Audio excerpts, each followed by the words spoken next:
Good morning, everyone. We are very happy to have you all here for the launch of this very important initiative. Let's just look at why we are all here this morning. People may be born with or develop disabilities during their lifetime, but they are disabled every day by society, by attitudes and perceptions that don't think of them as equal, by spaces that don't account for them, by infrastructure that often acts as a barrier, and by a lack of consideration of the complex diversity of persons with disabilities and their very specific needs. And what does this do? It means that less than 40% of India's people with disabilities have jobs. It means that as many as 75% of 5-year-olds with disabilities aren't in schools, and that 12% of children with disabilities have dropped out of school. Welcome to the start of a conversation about inclusivity, diversity, accessibility. The creation of a platform where we try to understand where the challenges lie and what we can do to tackle them. What can we do as governments? What can we do as corporates? What can we do as citizens and as human beings? Welcome to Samarth by Hyundai. आज एक पहल बदलाव की। हंडे द्वारा समर्थ एक कोशिश है कि हम अपने समाज को एक खास वर्ग के प्रति जागरूक और समावेशी बनाएं। हमारा समाज का नजरिया विकलांगों के प्रति क्या है? क्या हम संवेदनशील हैं? क्या हमने भरपूर कोशिश की है कि इनके जीवन को आसान बनाने की? क्या हमने अपने विकलांग नागरिकों की ज़रूरतों को ठीक से समझा है? इनकी विविधता पर क्या हमने गौर किया है? तो आज हंडे द्वारा समर्थ के तहत एक शुरुआत उन कदमों को उठाने की जिसने हम अपने समाज के इस हिस्से को अच्छी सुविधा दिला पाएं, समाज को जागरूक और एक सशक्त जीवन इन्हें हम दिला पाएं। हमारी पहल रहेगी सरकार, उद्योग जगत, नागरिकों को शामिल कर बदलाव लाएं, जवाबदेही भी तय करें और मॉनिटरिंग भी करें।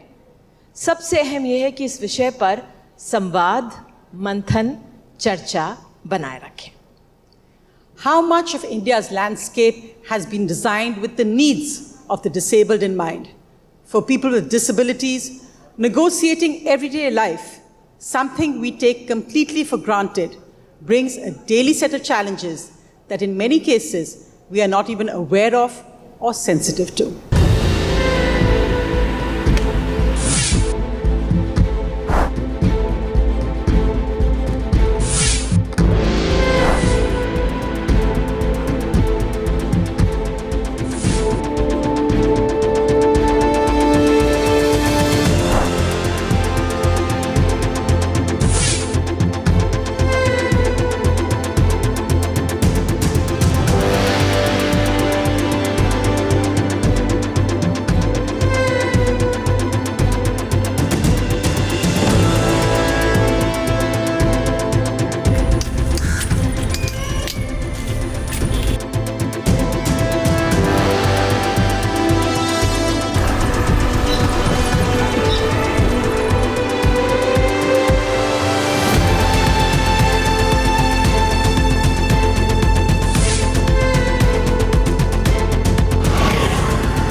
तो आइए इस पहल की हम शुरुआत करते हैं। ये बेहद ख़ास मेहमान इसलिए हैं क्योंकि ये इंस्पिरेशनल फिगर्स हैं हमारे सामने। इन्होंने अपने जीवन को ही आसान नहीं बनाया, बल्कि हमारे उस वर्ग को भी आसान बनाया, उनके जीवन को, और एक महत्वपूर्ण दिशा निर्देश भी हमें देते हैं। तो आइए शुरुआत करते हैं। मेरे साथ मेरी सहयोगी सोनिया तो हैं ही, डॉक्टर सत्येंद्र सिंह हमारे साथ हैं। टिफनी बरार एंड विराली मोदी हमारे साथ हैं। तो पहले मैं आपसे ये डॉक्टर साहब जानना चाहूँगी, सबसे पहले ये जीवन आसान तो नहीं रहा होगा, आप डॉक्टर बने, अपनी लड़ाई लड़ी, अपना जीवन जिया, लेकिन एक बहुत आपने अहम जो जीवन आसान बनाने का ज़रिया है, सुगम बनाने का ज़रिया है, राह आसान बनाने का तरीका है, वो आप इस वर्ग के लिए लेकर आए। आपने जो यूपीएससी के उम्मीदवार हैं, आईजी के जो उम्मीदवार हैं, उनको एक तरह से हमेशा डिसेबिलिटी प्रूफ देना पड़ता था, तस्वीरें देनी पड़ती थी। आपने कहा, आपने एक जद्दोजहद लड़ाई लड़ी और आपने कहा कि जो सर्टिफिकेट है वो ही सर्वमान्य है। तो आप ज़रा दर्शकों को, हमारे लोगों को बताइए कि किस तरह से राह रही है आपकी। Thank you Nidhi ji. मेरा जन्म रेवाड़ी के एक छोटे से गांव में हुआ था, हरियाणा में, और 9 महीने के बाद मुझे पोलियो हुआ। And it was sort of a blessing in disguise, because मेरे पोलियो होने की वजह से मुझे गांव से शहर लाया गया, हमें अच्छी अच्छी एजुकेशन मिली। लेकिन जैसे आपने कहा कि वो कहते हैं ना, ज़िंदगी हर कदम एक नई जंग है, तो हर कदम पे हमको प्रूव करना पड़ता है कि we exist, we are human beings. अपने रेप्स की छोटी सी चीज़ है, आप सोचिए कि कितना इनडिग्निफाइड ट्रीटमेंट है कि आपको अपनी विकलांगता, जो कि डॉक्टर आपको एग्जामिन कर रहे हैं, उसके बाद उसका सबूत देना पड़ता है, फ़ोटोग्राफ्स दिखाने पड़ते हैं कपड़े उतार के अपने डिफॉर्म्ड लिम्स के साथ। Is it right? Is it ethical? And this has been done by medical doctors जो एथिक्स पढ़ाते हैं। मैं खुद एक मेडिकल डॉक्टर हूं, तो दूसरों से पहले मैं खुद पर उंगली उठा रहा हूं। लेकिन इसका रीज़न एक ये है कि अक्सर जो हमारा समाज भी है, हम विकलांगता को एक अभिशाप की तरह से देखते हैं, जिसको हम बोलते हैं मेडिकल मॉडल ऑफ डिसेबिलिटी। मुझे कोई दिक्कत है, जिसे वो कहते हैं ना कि people are born with impairments, it's the society which makes them disabled. मेरी क्या ज़रूरतें हैं? मेरा छोटी छोटी सी उम्मीदें हैं कि जैसे आपको अधिकार है कि आप हर जगह सुगम्यता से जा सकते हैं, वही मेरी भी एक रिक्वेस्ट है। आपका अधिकार पढ़ाई का है, मेरा भी अधिकार पढ़ाई का है। मैंने कोई बड़ा काम नहीं किया डॉक्टर बन के, दुनिया में हज़ारों डॉक्टर बनते हैं, लेकिन जब एक विकलांग इंसान डॉक्टर बनता है तो उसको क्यों आसमान पे चढ़ा दिया जाता है? 3 दिसंबर को सिर्फ 2 ही कहानियाँ आती हैं उन लोगों की who have overcome their disability. We have not overcome our disability, we live with each and every moment with our disability. We are disabled and we are proud. क्योंकि अगर मुझसे आप पूछिए कि अगले जन्म में मैं विकलांग होना पैदा चाहूँगा, तो शायद मैं कह सकता हूँ हाँ, because it has given me the power of resilience, Perseverance, जो बहुत से इंसान शिखर पर पहुंचकर भी नहीं पा पाते हैं। मेरी विकलांगता ने मुझे वो सिखाया है। और ये बेसिक चीज़ें हैं जो मैं आपसे डिमांड करता हूँ। Right to education, right to employment. Cricket world cup अभी ख़त्म हुआ है, कितने बार आपने देखा था कोई व्हील चेयर यूज़र स्टेडियम में बैठा था? Cinema halls. कल मेरी शादी को 19 साल हो जाएंगे। इन 18 सालों में मेरी शादी के अलावा मैंने किसी भी स्टेज पर आज तक रैंप नहीं देखा। क्या ये इतना मुश्किल है? विराली जी भी आगे बात बताएंगे कि छोटी छोटी खुशियाँ जो हमारी ज़िंदगी की होती हैं, उनके लिए भी हमें जद्दोजहद करनी पड़ती है, गिड़गिड़ाना पड़ता है। It's high time that we should talk about disability as a diversity, as a human right issue. Dr. Singh, thank you for those inspiring words. I hope this initiative will really pick that up, that really it's about the little joys of life, which have such a big meaning for so many of us, because really all of us are humans together today. And Virali, if you could come in, because your struggle for really something so simple, my train too, the Indian Railways carries millions of Indians every day. It's fated around the world for that feat. Yet why is it sometimes exclusionary for those with disabilities? Tell us about your struggle to change that. I want to start off by saying that I wasn't born with a disability. I was able to walk. I became disabled just suddenly, randomly. Doctors have no idea. But that's not the point. The point right now is I wanted to travel to Delhi via Mumbai, from Mumbai via train. I went there. There was a ramp to get onto the platform, but there was no ramp to get inside the train. There were steps. And even the disabled compartment, there was one huge step to get inside, and I wasn't able to sit with my mother at that point of time. My mother had to call 2 porters. They had to lift me up, and I was molested because they had to carry me. Because apparently, since I'm disabled, I'm an easy target. And yeah, I say that because it's true. It's the bitter truth. This is how people think. There have been so many cases where this has happened. But this is the thing, right? There are so many people with disabilities who may not have the means to travel by, let's say, by car or by plane. They would prefer to go by train. So why aren't our trains accessible? Why do people need to be subjected to such kind of scrutiny? Why do we need to be carried? Again, we are not luggage. We're not pieces of just flesh.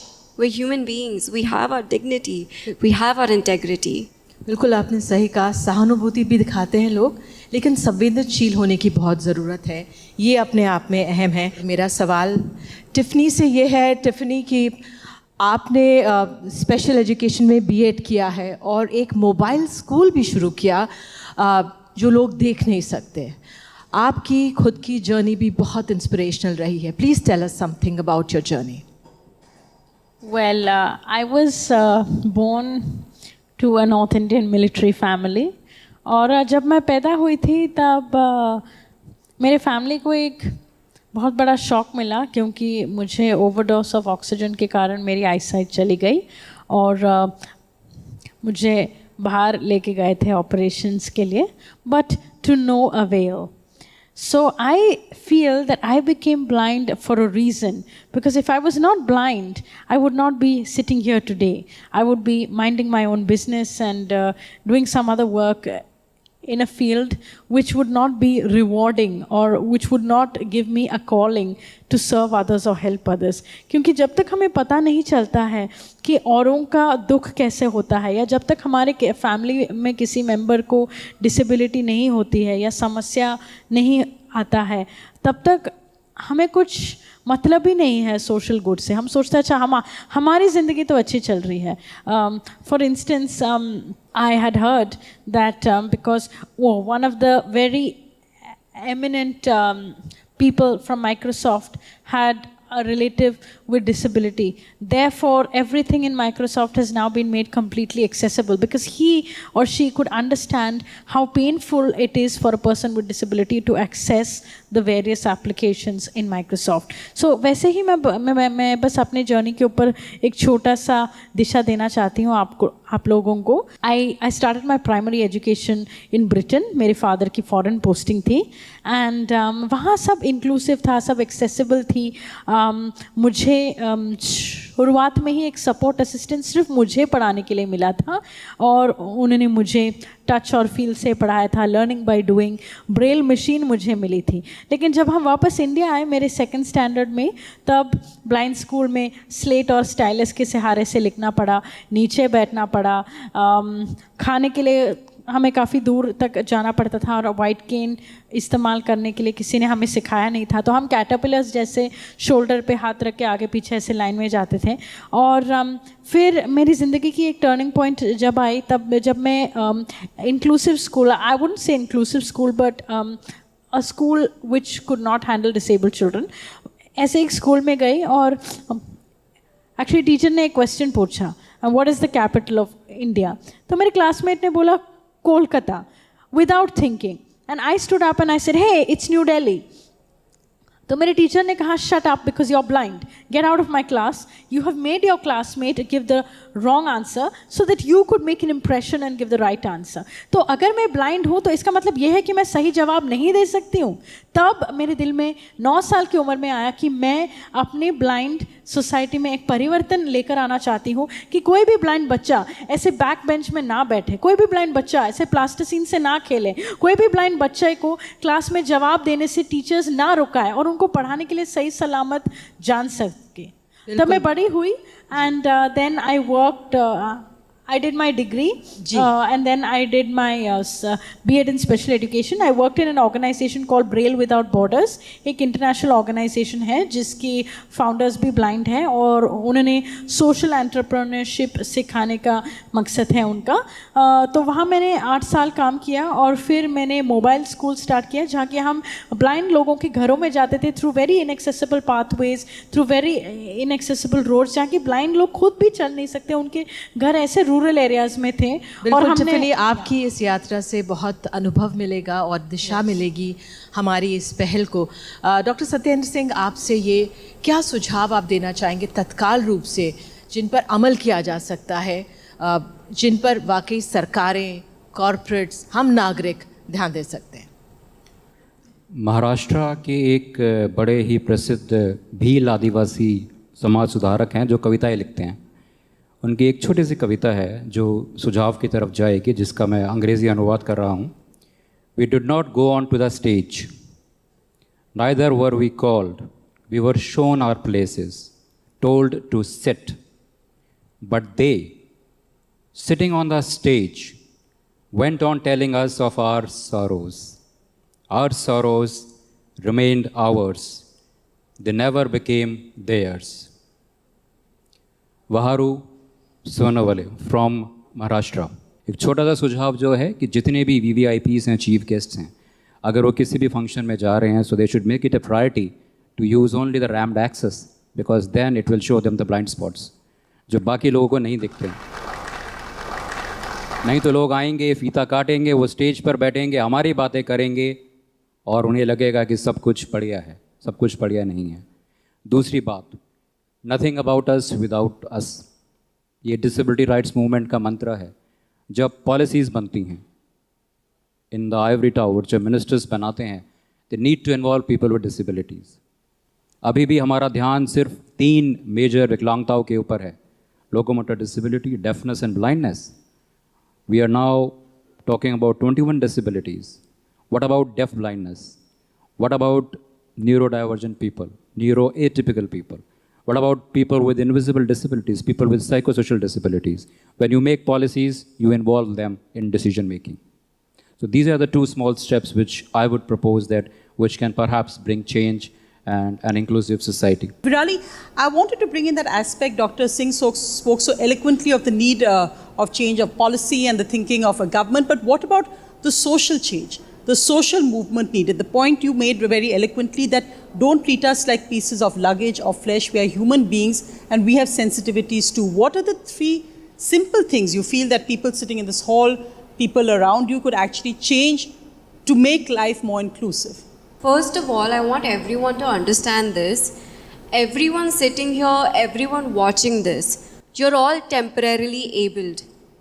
You're going to need a wheelchair one day. You're going to need a cane, a walker, crutches, some kind of assistive mobility device. Either you, either your family, either your neighbor. And at that point of time, when you can't access anything or you can't even step out of your house, do not come and crib and whine and cry and say, why is India not accessible? Right now, you all have the ability to talk about it, to raise your voice. It's not just our responsibility as people with disabilities to come out and talk about inaccessibility. You all can too, because there's power in numbers. So imagine just going to a restaurant, just imagine 5 people going to a restaurant that's inaccessible every single day, talking to the management and demanding that a ramp be there. Don't you think that they're going to change it? So it's not our responsibility. We need to be the change that we want. We need to raise our voice. It's not just for us, it's for everyone. Accessibility will benefit everybody, not just us. Doctor Singh, आपने एक शुरुआत ये भी की और कई आपने जो हक हैं हमारे इस वर्ग के, उनके लिए काम किया है. ATMs, पोस्ट ऑफिस जो हैं, वहाँ पर सुगम्य रास्ते हों, इन बेसिक ज़रूरतों के लिए भी जद्दोजहद करनी पड़े. जी बिल्कुल निधि जी, क्योंकि अगर हम बात करें बैंक और पोस्ट ऑफिस की, तो ये एसेंशियल सर्विसेज में आती हैं.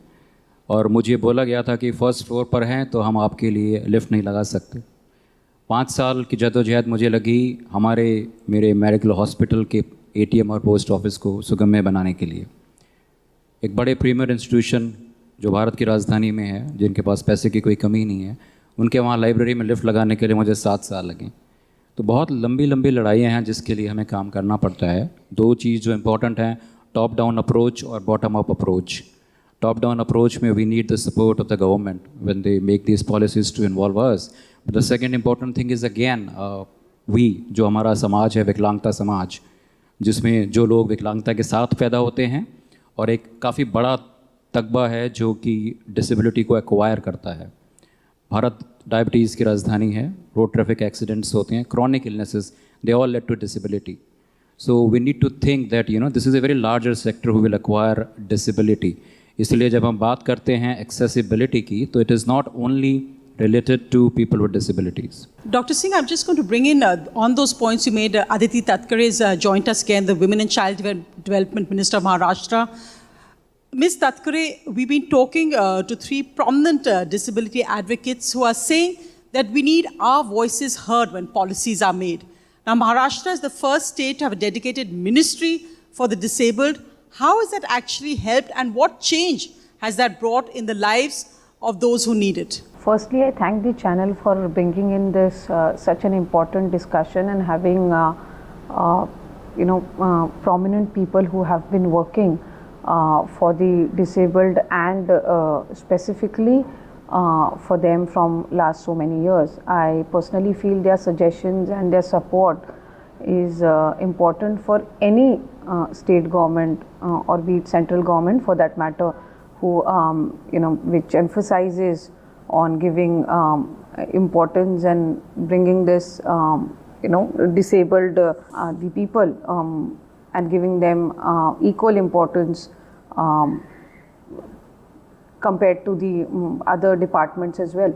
So Maharashtra is the first government which has come up with this Divyang disabled department, and not only coming up with the department but giving it one of the highest budgets, making good provisions for it so that we can actually make difference. This is the first year of the department, and I'm sure through this we'll be able to concentrate more on the various schemes, be it central or state government schemes, and basically penetrate them to the needy and the disabled people.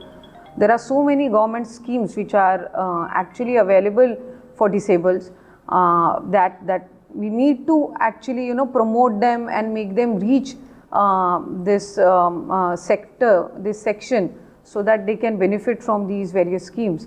So I personally feel that every state government should actually initiate a separate department and make sure that they coordinate well with the other departments as well. For instance, I am handling or I am representing the Women and Child Development Department.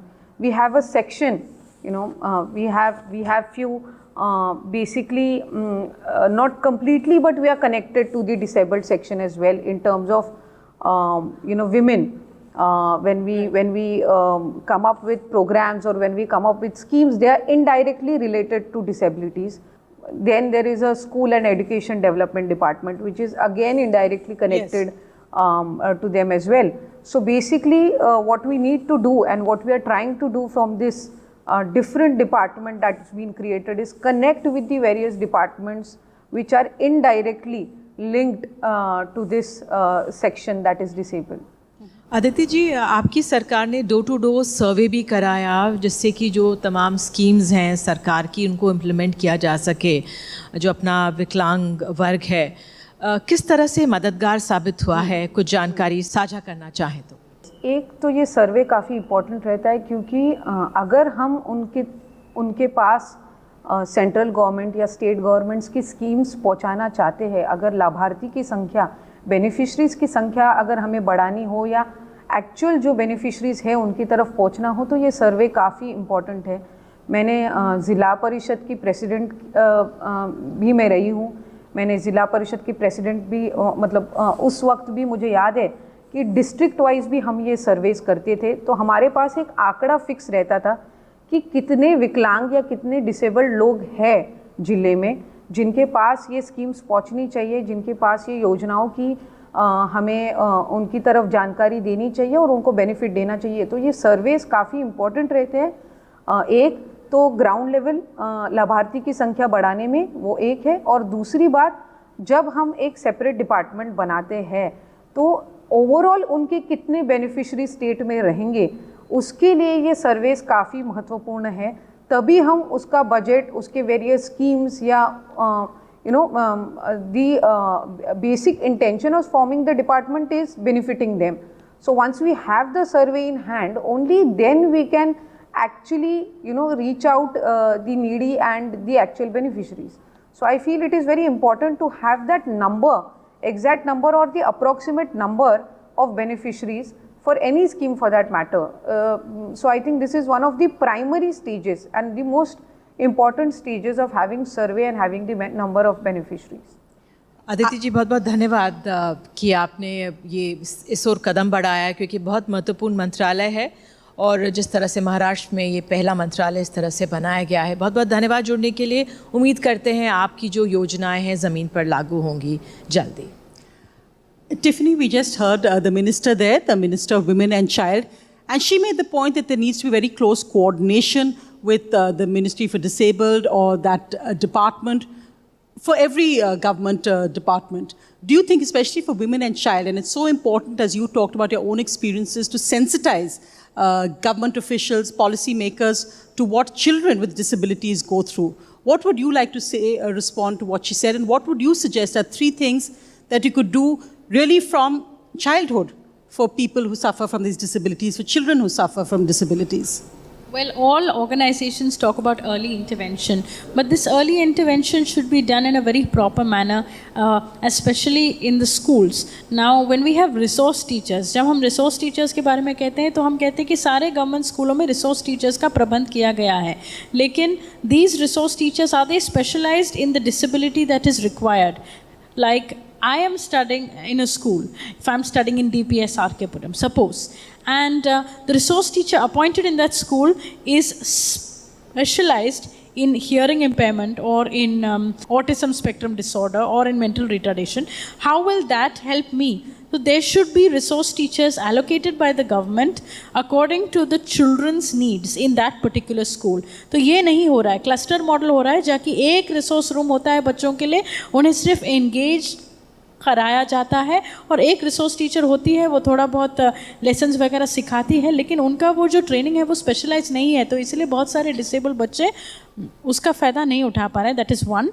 Second thing is for women there should be some exclusive classes on reproductive health, menstrual hygiene, all these kind of things, especially for women with mental illness, mental disability and autism, locomotor disability, because more than बहुत अहम बात कही कि school में किस तरह से जो विविधता है समावेशी होनी चाहिए स्कूल में, और जो विविधता है उसको समझना है हमें. अगर मैं विराली आपके पास आऊँगी, आप व्हील चेयर मिस इंडिया में सेकंड आई, ये अपने आप में बहुत खूबसूरत बात है, क्योंकि हमें जो हमारा ये वर्ग है सिर्फ पोस्ट ऑफिस, हॉस्पिटल्स, ATM ही नहीं जाना, जीवन को सुंदरता से, सशक्तता से जीना भी है. आपने एक नागरिक की तरह माई ट्रेन टू, एयरपोर्ट्स के लिए भी, ट्रेन्स के लिए भी, जो पब्लिक ट्रांसपोर्ट है उसके लिए भी कैसे हम और जागरूक कर सकते हैं, किस तरह से जो सरकारें हैं, कॉर्पोरेट्स हैं, इस ओर वाकई में ज़मीन पर कदम उठा सकती हैं, क्या सुझाव आपके? This is a little bit difficult for me to answer because there is no one right answer to this question. I've always believed कि advocacy starts at home. अगर हम हमारे घर को accessible नहीं बनाते, हम बाहर जाके कैसे expect करेंगे that other places will become accessible? We need to start at home. I think it starts with the right education in terms of sensitizing people. आप अगर अपने फैमिली मेम्बर्स को ही नहीं करोगे, आप बाहर जाके एडवोकेट करोगे, वो कैसे होगा? We will not see change. Again, collectively हमें सबको बोलना पड़ता है. We need to come out, we need to raise our voice. तब जाके when we actually have this voice out there, that's when people will want to do something about it. And that's where CSR corporates come into play as well. they can help out with these kinds of schemes. And that is how my train too happened. It was through CSR initiatives and CSR projects. तब जाके तो accessible stations बने हैं. बिल्कुल बिल्कुल। एर्नाकुलम के बाद आपने बताया 8 और राज्य थे जहाँ पर जो रेलवे स्टेशंस हैं वो डिसेबल फ्रेंडली बने। I'd like to thank all of you. I think the points raised by each one of you are so important and really in taking forward this initiative. I'm so glad that your voices have made such important points. Thank you very much for joining us this morning. Thank you. And I would now like to invite back on stage Mr. Kim, the Managing Director and CEO of Hyundai Motor India, Mr. Tarun Garg, the CEO of Hyundai Motor India, Mr. J.T. Park, the Executive Director of Sales, Marketing and Services of Hyundai Motor India, and Sanjay Pugalia, the CEO and Editor-in-Chief of the AMG Media Network, to unveil the logo for Samarth by Hyundai.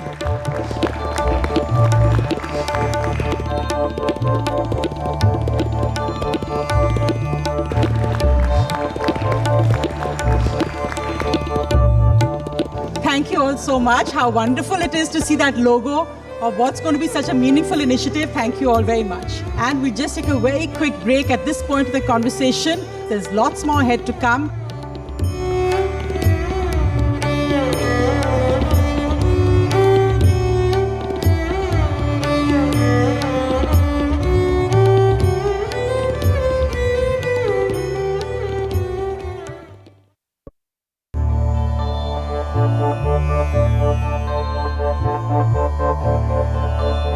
Ladies and gentlemen, esteemed guests of all genders and ages, we are honored to invite on stage Mr. Tarun Garg, CEO of Hyundai Motor India. It'll be great to have you on the stage with us, Mr. Garg, to the launch of Samarth by Hyundai. Mr. Garg, come, do join us. Well, we've seen and heard our disability rights advocates talk about how our spaces are often designed not keeping in mind, the differently abled, and this is a huge problem, obviously. How our attitudes and perceptions exist also plays, a key problem. And I think we really need to be discussing that as well. What do you believe is perhaps the major issue? So Vishnu, I believe perception of disability is an important aspect that affects not only the well-being of individuals with disabilities, but also the moral compass of the society. A society with positive and sensitive attitudes towards disability will empower individuals with disabilities and lead to their social inclusions. And I feel sorry to say that we as a society have a long, long way to go on this aspect. Today, we take this platform to mark the beginning of Samarth by Hyundai, a purpose-driven initiative that defines what mobility truly means for Hyundai. We believe that every individual, regardless of their ability or disability, should have equal access to this great India, which is a true home of opportunities. This belief is also fully sensed with our company vision of progress for humanity. Samarth, of course, we all know, meaning capable, is our step towards creating a more aware and inclusive society for differently abled individuals in India. We realize that we alone cannot change the entire landscape. So along with NDTV, we want to encourage all Indians, individually or as institutions, to equip the environment around them and generate equal mobility opportunity for every differently abled in India. In fact, the numbers are quite startling. Our lack of understanding of what a person with a disability has to deal with just to negotiate everyday life is even more so. It is startling. What was Hyundai's thought behind this initiative? So it's true that, Vishnu, we saw the numbers and we thought we could do a lot here. We have always believed that corporate success is not the only parameter of success, and we must be committed to a larger societal change. It is our responsibility to address the pressing issues in our community. We envision a society which is equitable for all, where there is no bar over opportunities and no glass ceilings. This thought manifested in form of Samarth by Hyundai initiative. It is under our global vision of progress for humanity, wherein we have taken up societal impacting issues across the world to initiate meaningful change. What is your vision for Samarth by Hyundai? What do you hope to actually see this initiative achieving? So Vishnu, with Samarth initiative, our vision is to create a society which is barrier-free, which is inclusive, and where differently abled are not disabled by the society due to lack of facilities. This, in our view, is truly mobility for all. Samarth is much more than an initiative. It will become a movement to change mindsets and spark change. We want all corporates and individuals to pledge and work together to create a more equitable and inclusive environment. We on our part have made significant pledges to make a meaningful impact. Hyundai is committed to creating mass-scale awareness and enablement for people with disabilities in India. We are also committing to internalize accessibility by making our dealerships and service centers more accessible. We are dedicated to make our cars differently able friendly for passengers, focusing on safety and comfort. And also, we are working towards making our website disabled friendly. So we said at the start of the show that Samarth by Hyundai is a step towards creating a more aware and inclusive society.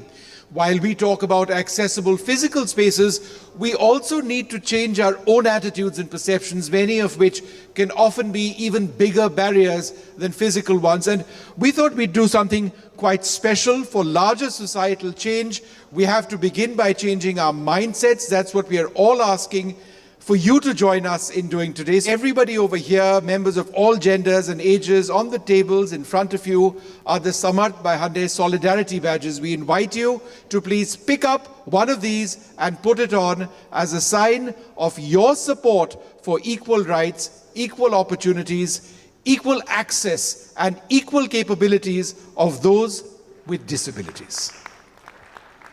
Thank you. I'd love to invite on the stage Mr. Ansu Kim, Managing Director and CEO of Hyundai Motor at this stage. Thank you very much for being with us.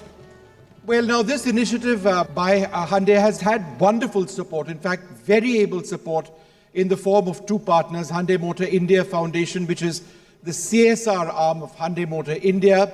It's partnering with Go Sports Foundation and the Samarthanam Trust for the Disabled. Both partners will be supporting the initiative in different ways. I'd like to call up on this stage Deepti Bopaya, the CEO of Go Sports Foundation, also Dr. Mahantesh GK, the founding managing trustee of Samarthanam Trust for the Disabled. Could both of you please come up on the stage?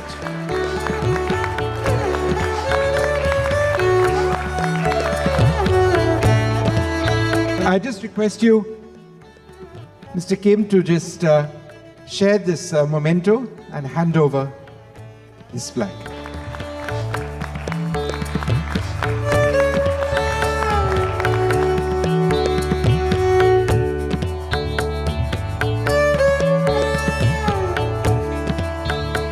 All right, so let me come to you, Deepti, first. In your 15 years, you've supported, 300 emerging and elite Indian athletes. 50 have represented the country. Those are staggering numbers, at the Olympics and Paralympics. In fact, you have 10, and I'm reading this off the screen because the numbers are quite large. 10 Paralympic medalists, 18 medalists from the recent Asian Para Games. I mean, this is remarkable because we talk about our wonderful cricketers, we talk about sports, but let's also spare a thought for incredible achievers that we are referring to over here at the Asian Para Games. What are you hoping to achieve specifically, through this partnership? Very good morning to everyone, and a big congratulations to Hyundai. I think it's an incredible initiative. Like our panelist earlier spoke about the fact that there's so much to do in this space, and what we're really looking forward to is we believe that parasports gives every athlete an ability to create an identity for themselves. A lot of times, people with disabilities are sometimes shunned at homes, not allowed to really participate, and not really enjoy the exuberance of what sports brings to you. So I think through this partnership, we're really looking forward to create awareness. We're looking forward to get lots of young people with disabilities into the world of sport, into parasport, and really take them to the best of their ability. It could be the Asian Games, it could be the Commonwealth Games, and ultimately the Paralympics. So really looking forward to this partnership. Thank you very much. No, and we assure you that, by the end of this, there will be, a significant understanding among people in the country and a general sense of enthusiasm, a genuine sense. Dr. Mahantesh, Swarnathanam is a 5 times national award-winning trust, Samarthanam. Now, you've provided a wide range of support to people with disabilities from education, training, accommodation, nutrition. And of course, India's blind cricket teams, men and women, are winning today at the global level, doing so well. It's because you've grown the game and the players in India. What specific aspect of your work will this partnership be supporting? Thanks for those lovely words, Vishnu. So this partnership will support Samarthanam, one to train and promote grassroots level men and women blind cricketers to pursue cricket as a professional sport, and it will help us to take them to next level, play at a national level, and subsequently prepare them to represent India. And also, cricket is just not a sport for us. This game builds a lot of positive qualities in people with visual impairment. It builds camaraderie, leadership quality, competitiveness, determination, and spirit. And through cricket, it enables them to travel around, meet people, and build confidence in themselves. And the most important part of this program is also supporting us to provide assistive devices which will enable persons with disability move comfortably, reduce their dependency, build independence, and focus on their ability, not on this disability. So in all, I think in 3 years, with the support of Hyundai, Samarthanam would have supported 1,000 people. I think it's a great partnership, collaboration, and I am confident people with disability will remove their first 3 letters and they become capable contributors, and Samarthanam's vision is to make them taxpayers of this country. In fact, I wanted to bring in Mr. Garg over here. So, how is this really about the spirit of what we are seeing, the sense of enthusiasm, the sense of hope, the sense of competition? How is Hyundai really seen this as being a key part of this initiative? So I think there is no lack of enthusiasm, there is no lack of ability. It is just about facilitating. It is just about, giving that hand, and with lot of conviction. What I've seen is that it cannot be a lip service. You have to actually believe in it. And let me tell you, yes, while we came here in the morning today, full of enthusiasm, it has grown manifold in the first 2 hours of today. When I've seen everybody talk, and I can see that there is so much more we as a company can do, and maybe inspire others to do as well, because we know that India is a big country, and once it becomes a movement, then there is nothing stopping us. So I think there's a lot of upside to it, and I myself am very, very enthused, that we have partnered, and I'm very, very encouraged to see our 2 NGO partners, and I'm sure that we will make some very meaningful difference, which can actually be measured, and we'll all be very proud of it, that yes, in November 23, we sat together, and we made a difference which we can all see and our future generations can see. Well, it's time now for a very special performance. The Blind Relief Association is a leading NGO based in Delhi that's approaching the remarkable milestone of 8 decades of dedicated existence and a significant contribution to empowering visually impaired people through education and skill training as well. Amongst the many educational, vocational and training institutes that it runs is the Jormal Periwal Memorial Senior Secondary School for the Blind. That's a residential boys' school from nursery to class 12. So before we get them onto the stage, I'd like to thank you both very much for being with us.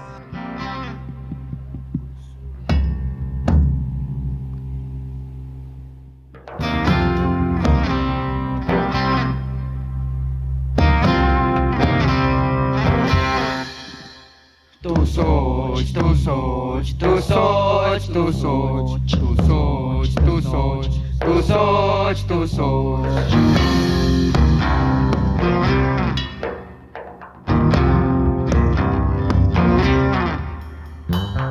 सोच ले अब तोड़ना है, तू सोच पहाड़ से भिड़ना है। तू सोच ले अब तोड़ना है, तू सोच पहाड़ से भिड़ना है। तू सोच के अंबर नापेंगे, तू सोच के गिर के उठना है। तू सोच, तू सोच, तू सोच, तू सोच, तू सोच, तू सोच, तू सोच, तू सोच।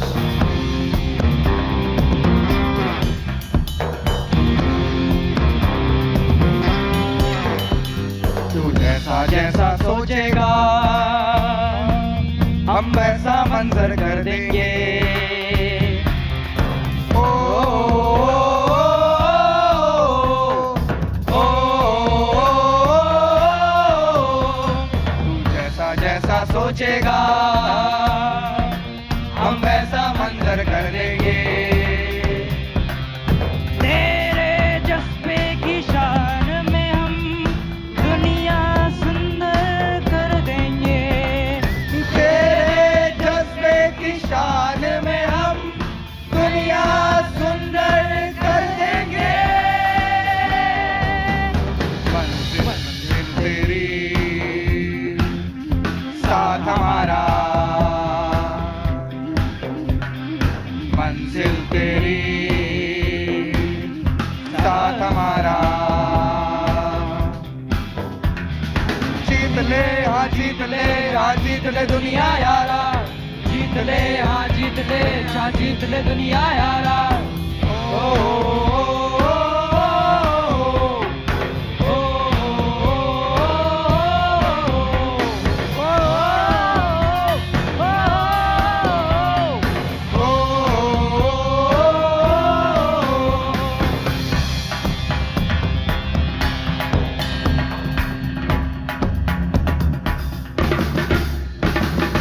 मंजिल तेरी साथ हमारा, मंजिल तेरी साथ हमारा। समर्थ है हाँ समर्थ है, तू समर्थ है मेरे यारा। समर्थ हो जीत ले हाँ जीत ले, हाँ जीत ले दुनिया यारा। जीत ले हाँ जीत ले, हाँ जीत ले दुनिया यारा। जीत ले हाँ जीत ले, हाँ जीत ले दुनिया यारा। जीत ले हाँ जीत ले, हाँ जीत ले दुनिया यारा। जीत ले हाँ जीत ले, हाँ जीत ले दुनिया यारा। जीत ले हाँ जीत ले, हाँ जीत ले दुनिया यारा। जीत ले हाँ जीत ले, हाँ जीत ले दुनिया यारा। जीत ले हाँ जीत ले, हाँ जीत ले दुनिया यारा। जीत ले हाँ जीत ले, हाँ जीत ले दुनिया यारा। जीत ले हाँ जीत ले, हाँ जीत ले दुनिया यारा।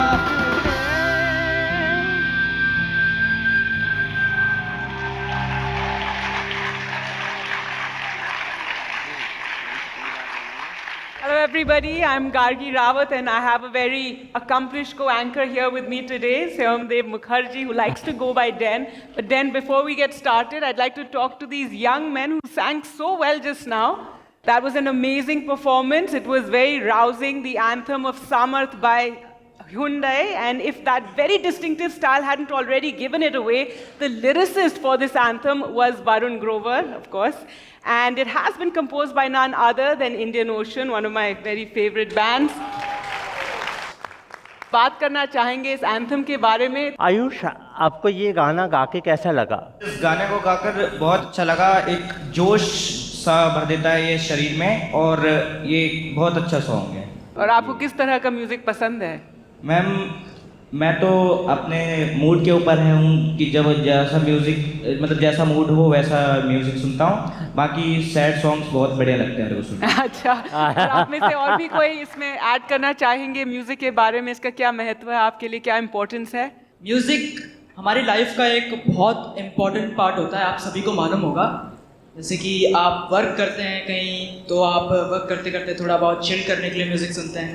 कभी आप मतलब कोई भी डिप्रेशन में हो तो उससे लड़ने के लिए म्यूजिक सुन सकते हैं। वोकल ही नहीं, जो इंस्ट्रूमेंट्स प्ले करते हैं, जो इंस्ट्रूमेंटल म्यूजिशियंस होते हैं, वो भी अपनी आत्मा, अपनी पूरे जीवन का संघर्ष जो है वो अपने इंस्ट्रूमेंट के ऊपर डालते हैं और उसकी अपनी जो फीलिंग होती है वो इंस्ट्रूमेंट के ऊपर तराश के आप सबको दिखाते हैं। तो कृपया वोकलिस्ट को ही नहीं, जो इंस्ट्रूमेंटल आर्टिस्ट है, जो डायरेक्टर है, उसको भी बहुत सपोर्ट चाहिए होता है। जी बिल्कुल। और कोई कुछ ऐड करना चाहेंगे यहाँ पर? थोड़ा और बताइए, आप लोग कितना प्रैक्टिस करते हैं? अक्सर गाते हैं साथ में? हर मतलब सॉन्ग को प्रैक्टिस पूरा करके उसके बाद उसके लिए मतलब उसको प्रिपेयर करने के लिए पूरा टाइम देते हैं अच्छे से, जब तक प्रिपेयर नहीं हो जाता, और पूरी उस पर मेहनत करते हैं। इस सॉन्ग को पूरा ठीक से गाने में आपको कितना ज़्यादा प्रैक्टिस करना हुआ? इस सॉन्ग को गाने के लिए हमें मतलब जैसे परसों हमारे पास ऑडियो आ चुका था, तो हमने कल दोपहर में इस सॉन्ग को प्रिपेयर करने में हमें 15 से 20 मिनट लगे थे, सिर्फ 15 to 20 minutes, ladies and gentlemen, only 15 to 20 minutes. This is a magic. आप लोग कहाँ कहाँ परफॉर्म कर चुके हो? फर्स्ट ऑफ ऑल तो यहाँ पे आके बहुत अच्छा लगा, ऐसे पहली बार एक्सपीरियंस। हालांकि हम लोग कई बार कॉम्पिटिशन में बाहर जा चुके हैं, हमने डिस्ट्रिक्ट भी खेला हुआ है, हमने जोनल भी खेला हुआ लेवल, लेकिन हमने स्कूल में भी सारे जब प्रोग्राम्स होते हैं वहाँ पे हम पार्टिसिपेट करते हैं। बट यहाँ पे हम पहली बार आए हैं तो थैंक यू। और क्योंकि म्यूज़िक जो है वो ऐसा कोई इंसान ही नहीं है जो म्यूज़िक ना सुनता हो। कोई रेडियो पे, टीवी पे, अपने फ़ोन पे, अपनी गाड़ी में कहीं भी जाएगा म्यूज़िक सुनेगा। कोई काम करेगा, आदमी आएगा थकेगा, वो म्यूज़िक सुनेगा, उसको एक अलग ही एक फील होता है, अच्छा फील होता है उसे। Thank you so much. That was wonderful. A big round of applause, please, everyone, for the lovely choir. With that, we'll just slip into a short break and return with a lot more. Do stay with us.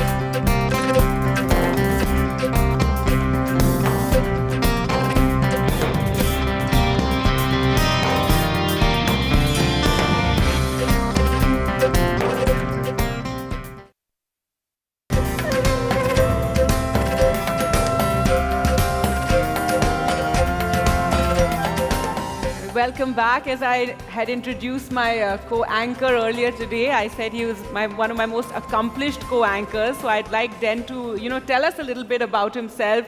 He has written books. He's an RJ. He's also acted in a movie. So tell us about that, Den. Yeah, the life has always been a journey. I'm from Calcutta, and I migrated to Bangalore in 2019, just the preceding year to COVID. I work in an organization which names as Enable India.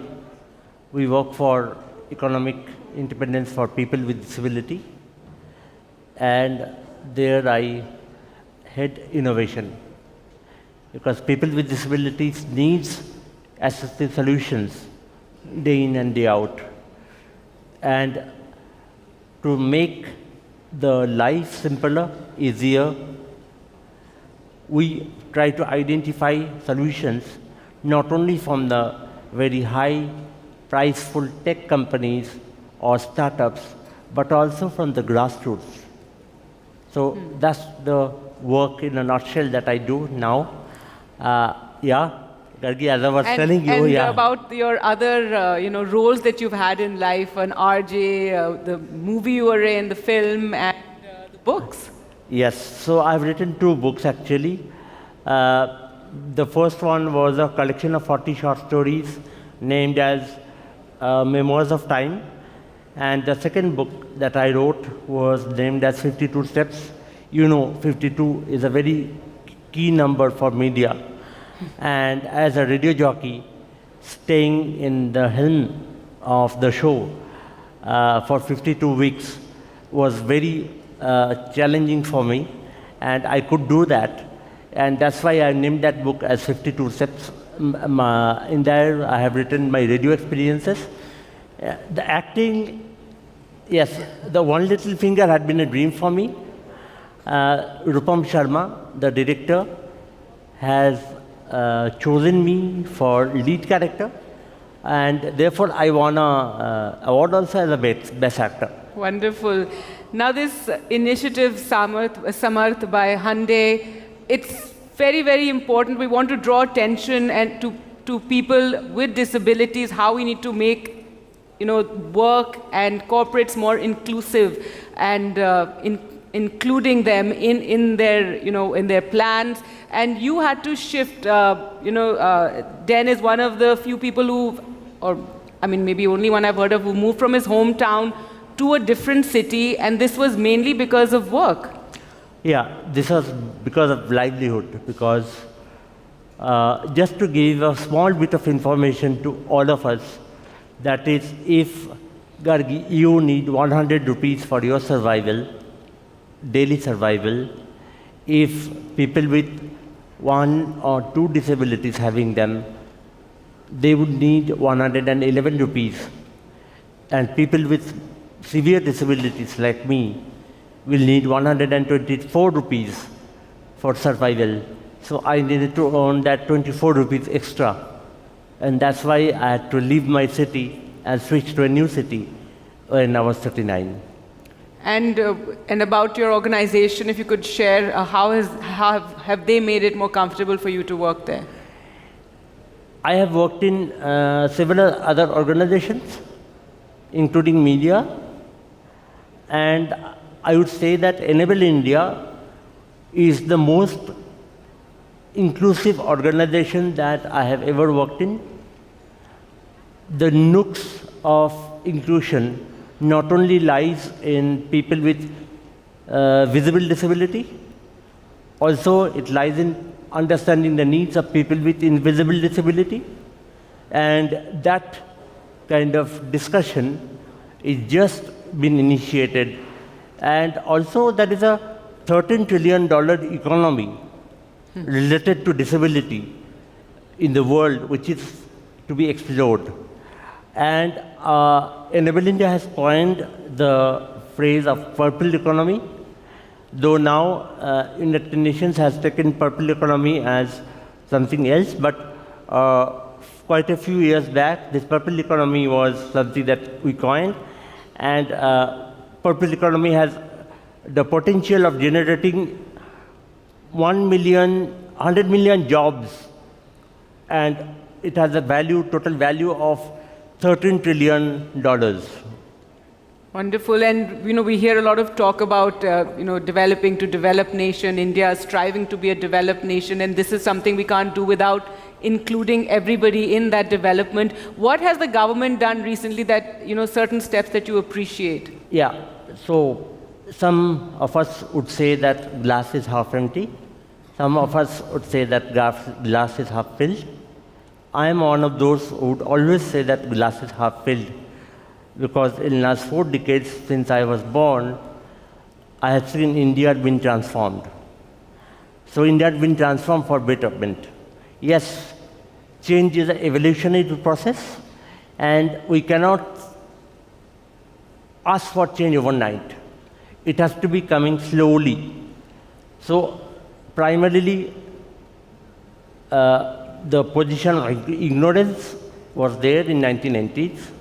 Then some visible factors came in, and some of the people with disabilities got visibility in 1990s.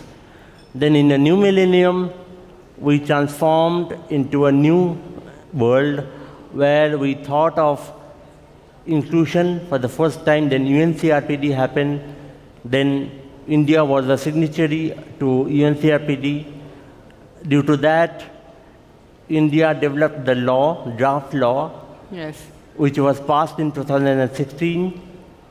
And in last quite a few years, India has really worked to make inclusion possible, because by working in the grassroots, I've learned that grassroots organizations are the most powerful places that our ecosystem has, and we need to make them sustainable. And by making them sustainable, we need to work along with them. Right, absolutely. And so what are the, things that you'd like to see done immediately? What are those 3 things that the government could do right now? And there's also this urban-rural divide. While a lot of, these efforts create a lot of awareness in our cities, in rural India, there's still, I think, a dire need to do a lot more. Actually, I did a small bit of research, and in India, I'm divided India into 4 segments. 4 segments, okay. So southern part of India is the most disability-friendly part of India. Then coming to the western part of India, the second most empathetic place that India can have. And you actually shifted from Western India to South India. Yep. For a better And working I am a traveler, so I have traveled throughout India almost to 26 states. So by virtue of that, I can tell these things, and my research also follows with that. So then with Western India is the second most best place to live for people with disabilities. Then comes northern part of India. Much to be done in the east and the northeastern part of India, because that is the most unexplored part of India, not only the northeast but the east also. So as you can see, daily commuting hassles, difficulty accessing office buildings or educational institutions, lack of accessible toilets or lack of study materials in Braille, these are all reasons for people with disabilities opting out of opportunities that should be equally available to all citizens. We don't realize it, but there is a larger cost we're paying for this exclusion, as Den just explained here. To tell us more about this, we'd now like to invite up on stage Ashwini Angadi, founder and trustee, Ashwini Angadi Trust, Bilaku Academy, and Arman Ali, executive director, National Center for Promotion of Employment for Disabled People.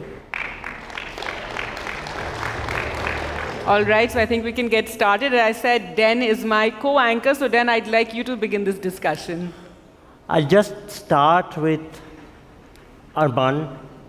Arman, in last 20 years, what has been the thing that you saw unexpectedly change in a positive manner? And in last 20 years, one thing that you thought it would change, but it didn't change. Thank you, Dan. I think in the last 2 decades, what has changed and which is very encouraging is a lot of young people with disabilities have come forward. They are able to articulate their thoughts, they are able to fight for their right. They do not need any medium. And also, in the last 1 decade, I would say, the disability discourse has not remained in metro cities like Delhi or Bombay and so on. I think young people with disabilities have started to take up issues at the very basic district or the village level. What has failed us is education, employment, and accessibility. There is a lot of noise around disability. You find disability to be mentioned in every document that you refer to, whether it is, we talk about a film or you talk about anything which is to do with government or private sector, but it remains an afterthought. It remains to answer the basic fundamental right like education for all, employment and accessibility, the freedom to move from one place to another. I think it has not worked. Thank you, Arman. Ms. Angare, taking context from Arman, just wanted to know that the education dropout for people with disabilities as a whole, what do you think the main reason behind it? Yeah, the main issue that we are facing in education is mainly lack of accessing technology. So even though we have various types of technology, we are not utilizing it properly, and we are not making children aware of those technology. That's the main issue. And see, I am also running a trust which is mostly, most of our trust runs with inclusion. That means I have both visually impaired and non-visually impaired students. They stay together, study together, they fight together, they do everything together. So I encourage our students with vision impairment to go to regular schools. So they actually, in the beginning, they did not take our students, but I convinced them a lot, and I spoke about the laws and rights. So now they are so close to our students. So the main reason is, first we should make our education system and education institution teachers to be aware of visually impaired, or else the children with disabilities, and whatever the rights and laws, and what are the technology they are utilizing it and everything. Right, and Ashwin, if you just share with us your story as well, because with your family and the support you received, you were educated, and now it's amazing that you're doing so much to help other children and ensure that they have those skills to deal with life and get employment. Of course, I am from a rural part of Karnataka, so I also born with I always a great gift of God, that's vision impairment. So I went to a school called Shri Ramana Maharshi Academy for the Blind. It's a special school for visually impaired students. So then actually my dream was to become a doctor, but I could not take science even though I had a dream of becoming a doctor. Then I had to take arts. Then I started advocating for people with disabilities. I joined Leonard Cheshire Disabilities as a disabled advocate, and I did so much of I traveled to so many like states like Delhi, Ranchi, Bhopal, Mumbai, and I could solve so many problems like accessibility, education problem, and like. So women, there are many issues faced by women. So those problems are being solved under my leadership, and I used to lead I was a leader of 114 youth. So they are all supported me with making solving problems faced by women and children with disabilities. What are some of the things, like 3 things that you think could be immediately done by the government? Also earlier, Dan was talking about how the East, he feels a lot more needs to be done there. South India, he says, is much better for people with disabilities. See, we have a lesson called political science. We have a subject called political science. We study like Indian constitutional rights and everything. So, along with that Indian constitutional rights, the UNCRPD and PWD Act and every disability related laws should be studied by our students. So then only our disabled are seen in an empathetic way. Otherwise, what happens is we are capable of doing everything. We will be seen in a sympathetic way. Let me give an example. What is sympathetic feeling towards persons with disability? See, when I was just crossing the road, some girl came to me and she helped me to cross the road, and she took a pic with me. And when I went home and I saw her on Facebook with the write-up, I did a great job because I helped her to cross the road. So this is a sympathetic feeling. So if a person with able body, if any person with able body asked any help, will you be taking their pic or putting a Facebook, writing in a Facebook? No, because you don't think it as a help or whatever. But if you help a person with disabilities, you think you have done a great job or whatever. So this is a difference between empathetic and sympathetic. So if our disabled persons should be in an empathetic way, then we should be included on our syllabus. There are many community-based services are also included in schools, like community project-related services are also been included. The same way, the disabled rights and laws should be also included, so that it will be the awareness will be built. To make society more aware and inclusive. Yeah. Yes, Dan. Aman, just to take the question, 2 things that I would like to tell you. First, I would like to tell the language that needs to be propagated on disability. So we all see that people with special needs, people with other things are being referred as people with disabilities. Why and what is the correct language to be used when interacting to people with disabilities? Could you shed some light on that? We also want to talk about the issues of employment and how we've talked about education, but also employment and what we would like to see corporates and how they should do more in the workplace. A lot of our energy goes on getting your terminologies right. Okay, and there's no harm if calling a person who's a wheelchair user a person who's a wheelchair user. You're a gentleman on a wheelchair or a lady on a wheelchair. Then calling that person as specially abled and exceptionally abled and so on, taking away the reality from them. You know, if you look at the terminology like Harijan hasn't solved problems of people who are called Harijan. We still have people who die in our country for manual expense.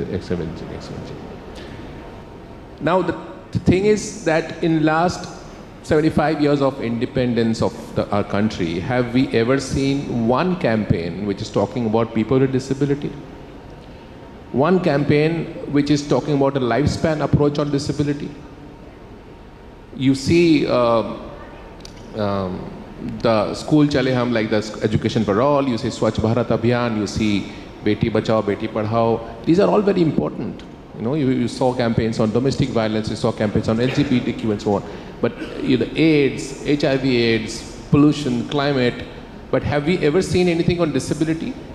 Can you put one person on a wheelchair when there's an election making it inclusive? Can you put one person on a wheelchair in any campaign that you have? You don't know what are the needs of disabled people. The needs of disabled people are the same as anybody else in this room. Everybody needs education, everybody needs employment, everybody needs housing, shelter. So I have to say, at NDTV we have done several, programs and we've covered this issue quite extensively over my career of 20 years, which is why this partnership I think works so well. My deep appreciation for all that, and even Samarth I think is fantastic. But disability is a state subject, okay, and disability needs investment. And and when there's awareness, like Madam is saying, like Dan is saying, that if you include disability in everything that you do, it only makes you a better facility. And the law is very clear, and for, again, what like Ma'am was saying, when you look at disability, you think of disability as a welfare and a charity and to do, but that's not the case. Then talked about cost of disability. What is the cost of disability of a person with disability in this country? Despite you paying tax, what is that you get? You're not able to use public transport. You're not able to use any public building, any public places, any product or services in this country. Is it made keeping in mind the need of disabled people? No. So, and there's a law for all this. It's not something that I woke up this morning and prepared to say this here. It's part of the law which is passed by the parliament of this country, and any product and services has to be disabled friendly. And there is a need to be more programs like this, Samarth and NDTV's initiative to create more awareness about disabled people. And it's a common sense. India is the most populous country in the world. It will also have the highest number of disabled people in this world. And who should we be then? All right, here I'd like to tell you a bit more about Samarth by Hyundai and why it's not one of those, flash in the pan initiatives. It is a prolonged initiative, and the eventual aim of Samarth by Hyundai is to effect change. We don't want this just to be a conversation that ends today. We need this to be a movement, as we've been hearing from all our panelists today, that looks for barriers to accessibility, inclusivity, physical or otherwise. It makes us all think about how we can remove them. Action with accountability, that's the idea behind this initiative. But where are these barriers to be found? How can they be removed? And who is responsible for their removal? To answer these questions, Samarth by Hyundai is also conducting an annual survey to assess how accessible public places are, how aware and inclusive the citizens are. So if you could tell us then, where are these places and where are we going to do these surveys? Yes. Hyundai has chosen 20 cities, and the span that ranges is Delhi NCR, Maharashtra, West Bengal, Kerala, Karnataka, Madhya Pradesh. That's right. So 20 cities across 6 states. Now, the findings of this survey will become part of a white paper. Every year thereafter, for 3 years, we'll revisit those spots to see how they have changed to become more accessible and convenient for those with disabilities. The survey will also take attitudes, perceptions, and mindsets into account to put together a complete picture of how inclusive the city is for those with disabilities. And clearly, through all these conversations we're having today, there's a lot that needs to be done. Actually, Samarth by Hyundai is one of the most important programs that I have attended, because this program has been co-created with people with disabilities. I have got into calls, and that's made some difference. And when you are taking a path of co-creation, it's amazing when you are co-creating with people with disabilities. Any program that is something that we all would take forward. Thank you for that. Gargi, would you like to take forward? Right. Again, about employability, if I can ask you, Arman, that's one thing we want to just come back to. 3 things that need to be done when we talk about, more braille signages or elevators, voice-activated elevators, more ramps. That clearly is something that we need to have more of in our cities, in rural parts. What one of the panelists said earlier is that all of us will have some kind of disability later in life, and so we all need to think about that right now as well for everyone. One thing, Gargi, I must tell you, disability is not something we should all be scared of. It's not something we should all be afraid of. It's part of life. It's one of the human diversities. Now, for employment, I think it's very important that we have a compliance. The law is very clear. The law says that every establishment with more than 20 employees must have an equal opportunity policy registered at their state with the Commissioner for Disabilities Office. So equal opportunities, like in every, how many establishments can you think of would have more than 20 employees? I think millions of them. And migration is a huge problem for people with disability. One find it very difficult to migrate from one state to another, one district to another, one city to another. So I think that's one. Looking at self-employment, where there is a focus on people with disability, how they can become entrepreneurs with disability.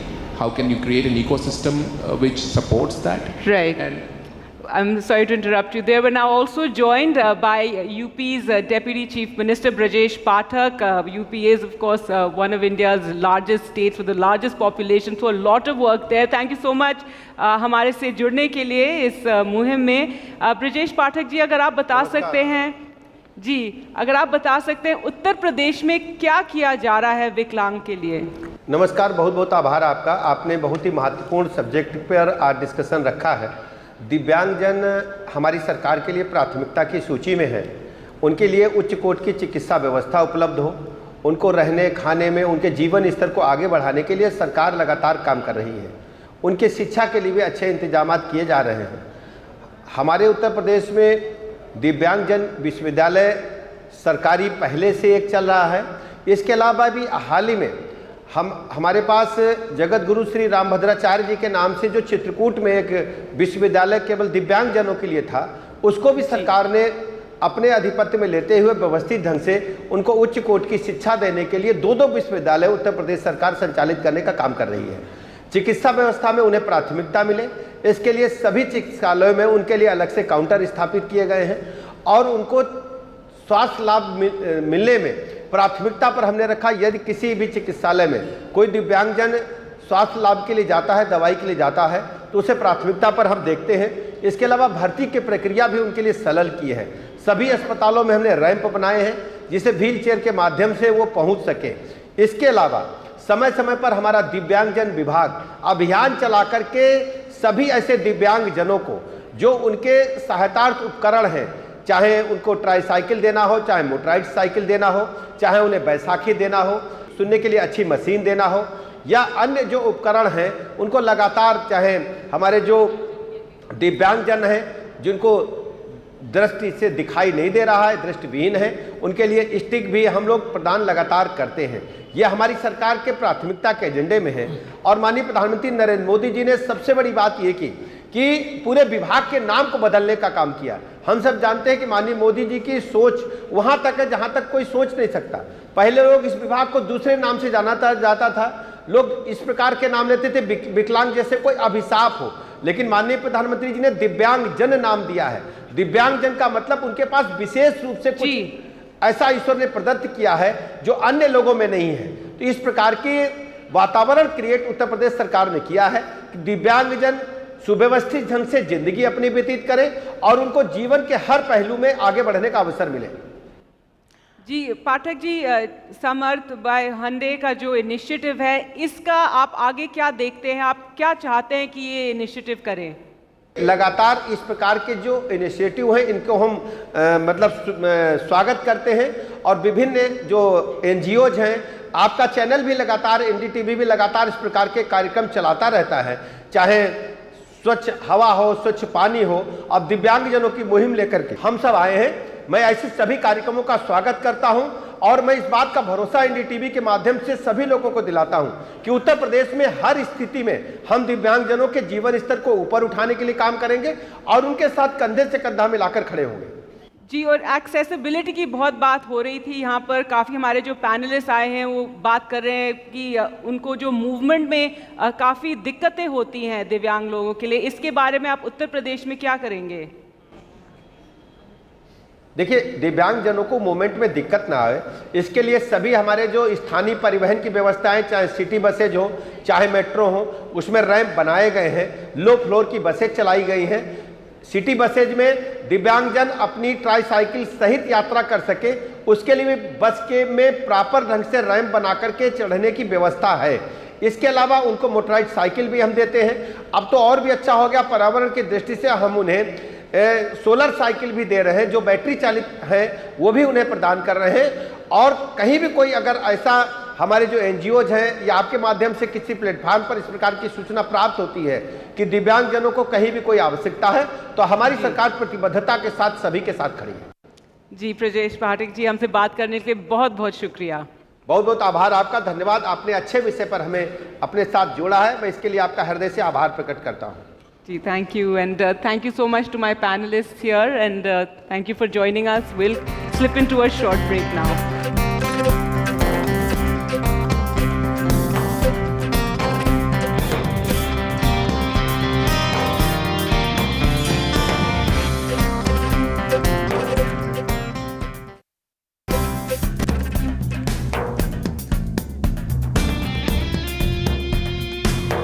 Joining us now on stage is Smriti Irani, Minister of Women and Child Development in the Government of India. Thank you so much, ma'am, for taking time out and coming for this very special initiative.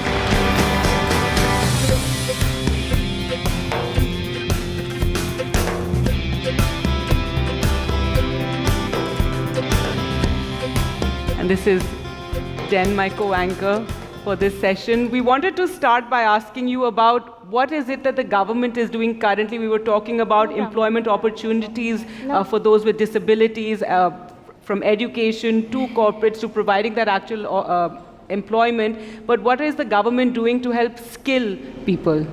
We already have, through the various ministries of the Government of India, skilled close to 1,94,000 people who have disabilities, or as the Prime Minister says, Divyang. But I think that we need to dial back a little, Gargi. Where do you first identify an individual or a child who has a challenge? One of the greatest, I think, challenges for a family is to come to terms with the fact that this is a child that needs support, this is a child with potential, and this is a child who, if you give the support that the child so deserves, can go possibly a longer way than you could possibly ever have gone.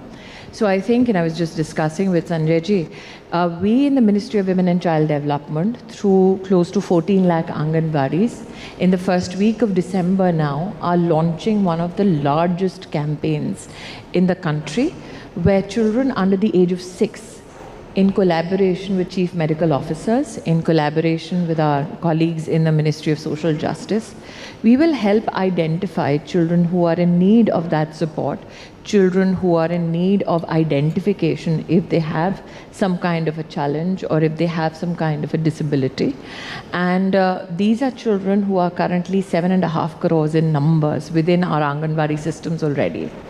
Now, with the early identification, there is a multiplier effect. One, there is an early understanding in collaboration with the medical community, with the local community, with the Anganwadi Asha workers, and with parents as to what is the challenge that the child faces, what is the support system that is currently available, what is the alternative to, let's say, early childhood education that the child deserves, and what is the long-term need of the child from an academic point of view.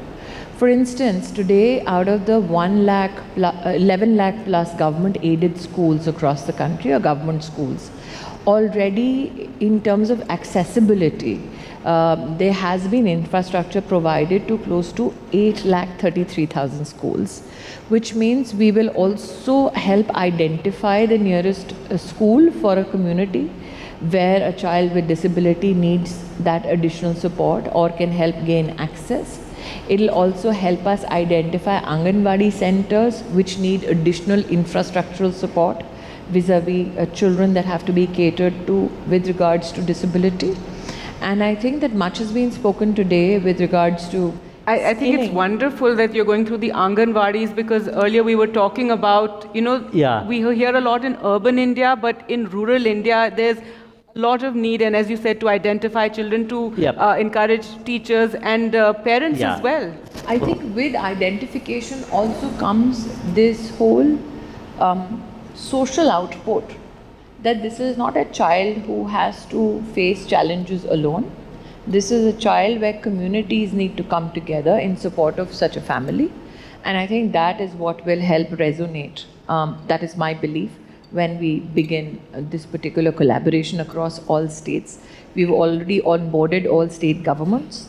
We've already onboarded across 18 ministries, our colleagues and partners, and stakeholders like UNICEF are already in support of this venture of ours. Madam Minister, what I have seen, still there is immense amount of stigma related to disability.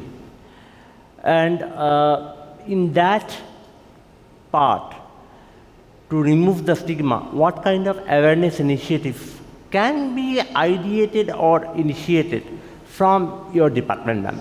I think that the outreach with regards to Anganwadis and the systemic intervention to help identify disabilities amongst children is one such tool to ensure that the stigmatization around the issue can be reduced.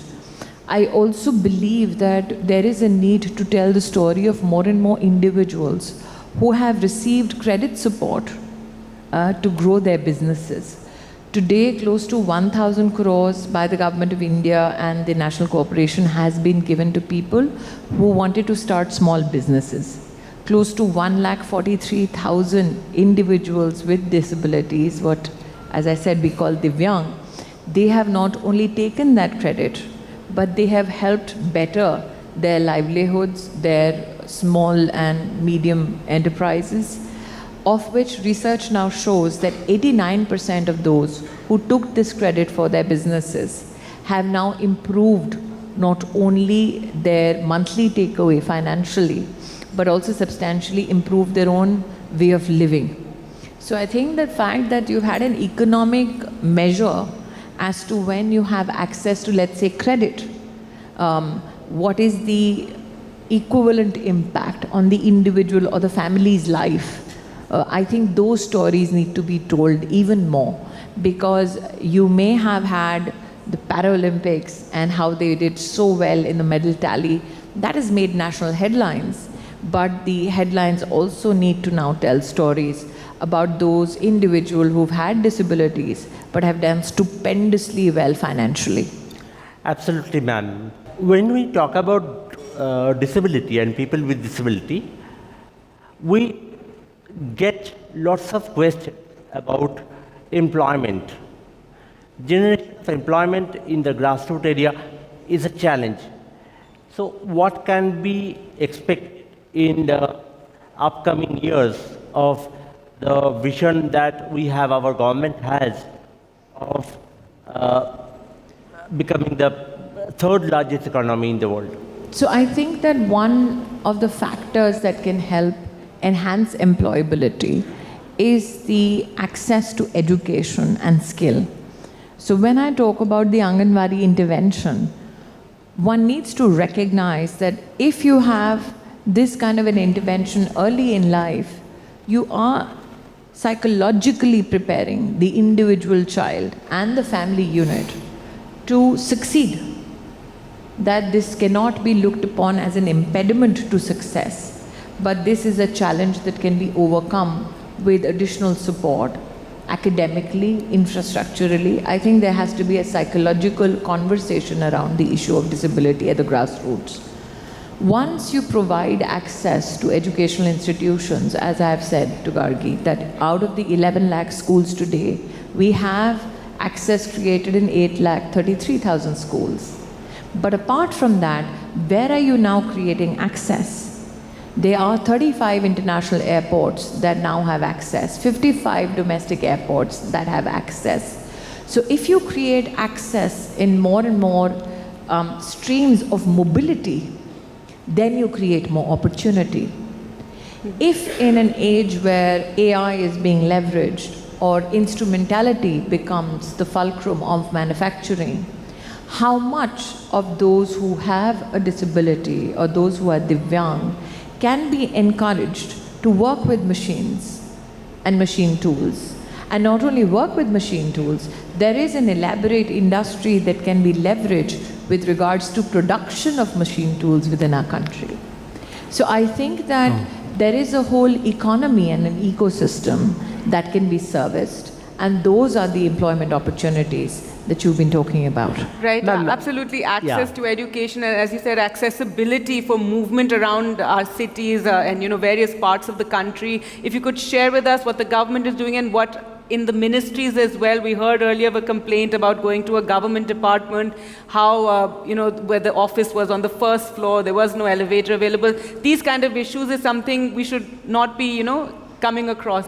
Today accessed over 1,011 government buildings in terms of accessibility. But do recognize that we are in a structure where the center and the state both collaborate on issues of accessibility. And one needs to also recognize that the issue around providing better infrastructure around disability was not a conversation on main stages such as this, let's say 12 years ago or 10 years ago. So I think more of the conversations that happen around mobility, about infrastructure, about skilling, about financing manufactural needs of people with disabilities, I think that's where there will be more and more awareness and a need. Why only from individuals who have a disability? Why not by all citizens concerned? So why only look at access to, let's say, a government building? Why not all housing societies? Why not all so-called gated communities? Why not all village infrastructure? So I think the sky is the limit in terms of how to create more and more opportunity.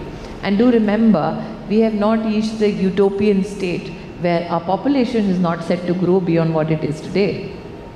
You will have now more and more centers which are not completely urban in nature, which are not completely rural in nature, which are right in the middle called urban. How many of those centers now have infrastructure to take a whole force of individuals that are thronging? And how many such individuals or institutions now have created that accessibility?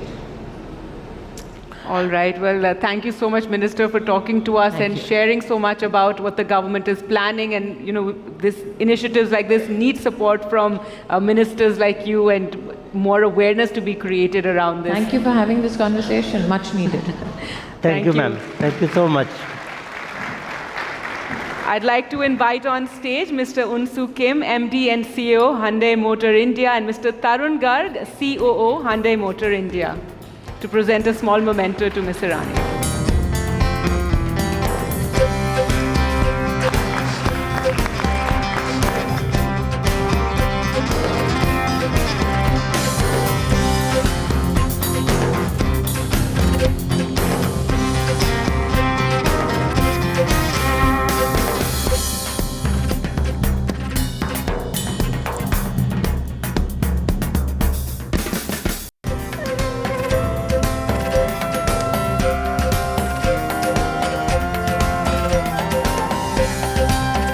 Welcome back to this very special initiative and coverage today of the launch of Samarth by Hyundai. And who better to talk to us about it than the Minister for Social Justice and Empowerment, Dr. Virendra Kumar.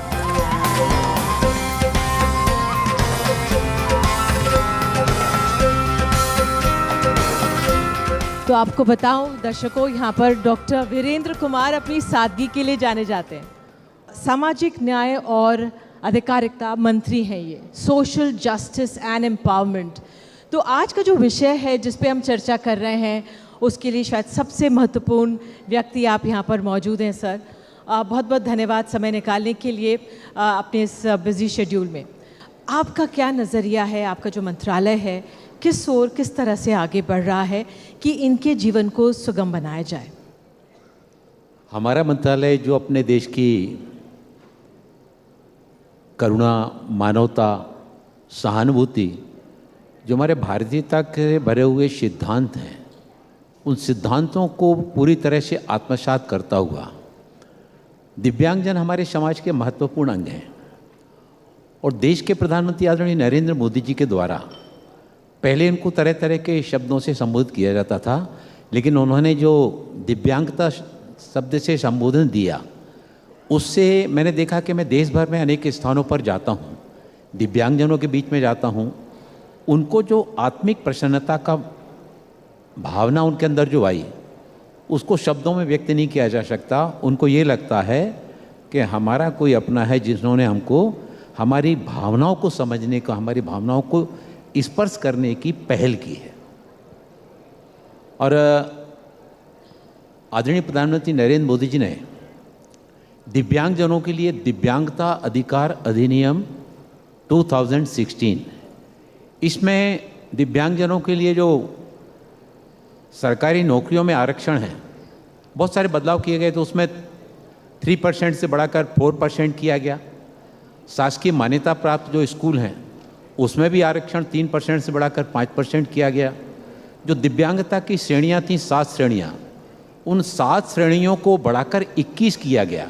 यानी अब 21 तरह की श्रेणियों को उसमें दिव्यांगता में शामिल किया गया, जिससे बड़ी मात्रा में दिव्यांगजनों को शासन की योजनाओं का लाभ मिल रहा है, वो आगे बढ़ रहे हैं। जो आपने योजनाओं की बात की, अगर कुछ साझा करना चाहें, क्योंकि यहाँ पर हम जिस तरह से अगर पूछना चाहें, 3 कदम अगर आप चाहें बताना चाहें कि जिस ओर आप आगे बढ़ रहे हैं और जो लोग जागरूक हों समाज, क्योंकि जब आप नेतागण बोलते हैं तो लोग सोचते हैं, समझते हैं और उस पर आगे बनते हैं, आगे बढ़ते हैं। दिव्यांगजनों के जीवन में उनके एक तो शैक्षणिक क्षेत्र, सार्वभौमिक सुगम्यता, समावेशी शिक्षा और प्रशिक्षित पुनर्वास कर्मी। नई शिक्षा नीति के माध्यम से इस दिशा में काफ़ी सार्थक पहल प्रारंभ की गई है और कक्षा 1 से लेकर 6वीं कक्षा तक की पुस्तकों का भारतीय सांकेतिक भाषा में उसका रूपांतरण किया गया। इसके साथ ही साथ ब्रेल प्रेस की स्थापना की गई। इस ब्रेल प्रेस की स्थापना से जो हमारे दृष्टिबाधित छात्र हैं, ऐसे दृष्टिबाधित छात्रों को ब्रेल लिपि के माध्यम से अपने शिक्षा के अवसरों को आगे बढ़ाने का एक अच्छा अवसर उनको प्राप्त हो रहा है। और आरसीआई के माध्यम से हम पुनर्वास कर्मियों को प्रशिक्षित करके ताकि उनके जीवन में सुगमता लाने के प्रयासों को और भी गतिशीलता के साथ में कैसे आगे बढ़ाया जा सकता है। साथ ही साथ हमारी जो योजना है कि शिक्षा के साथ ही साथ दिव्यांगजनों को कौशल विकास के ट्रेनिंग प्रोग्राम के साथ में जोड़ करके उनको एक और जहां शिक्षा के क्षेत्र में आगे बढ़ाया जाए, वहीं शिक्षा के साथ ही साथ स्किल ट्रेनिंग के प्रोग्राम के साथ में जोड़ करके उनके अंदर एक स्वावलंबन का भाव उनके अंदर लाने के लिए उस दिशा में भी हम सार्थकता के साथ में कदम आगे बढ़ा रहे हैं। और एक नई तरह की शुरुआत और इसके साथ जोड़कर की गई है दिव्य कला मेला। दिव्य कला मेले में अभी तक हमारे 9 मेले हमारे हो चुके हैं। इन दिव्य कला मेलों में हमारे दिव्यांगजन देश के अलग अलग हिस्सों में अलग अलग तरह की चीज़ों को बनाते हैं, लेकिन वो अपने गांव में या शहर के हिस्सों में एक स्थान पर बैठे रहते थे। उनके द्वारा निर्मित वस्तुओं को विक्रय के लिए प्लेटफार्म नहीं मिल पाता था। ये दिव्य कला मेले के माध्यम से दिव्यांगजनों के द्वारा निर्मित वस्तुओं को विक्रय के लिए एक सशक्त प्लेटफार्म उपलब्ध हो रहा है। वहीं इसको ई कॉमर्स के साथ में भी जोड़ा जा रहा है। तो शासन के प्रयासों से ये सुगम्यता के क्षेत्र में जो कदम आगे बढ़ाए गए हैं, सुगम्य भारत अभियान, बाधा रहित भारत। तो doctor Kumar, these are very important initiatives, but जैसे आज जो डिसेबिलिटी राइट एडवोकेट्स आए थे, they said what they want, the main thing is inclusivity और एक्सेसिबिलिटी। जैसे रेलवे स्टेशन पे, जैसे एयरपोर्ट्स, जैसे if they want to go and see a movie, how, you know, accessibility to cinema halls, simple things like access to public toilets. How can the government help in making even monuments accessible to people who are disabled? आपने बहुत अच्छी बात पूछी है। इसके लिए सुगम्य भारत अभियान को जो काफ़ी सक्षमता के साथ में आगे बढ़ाया जा रहा है।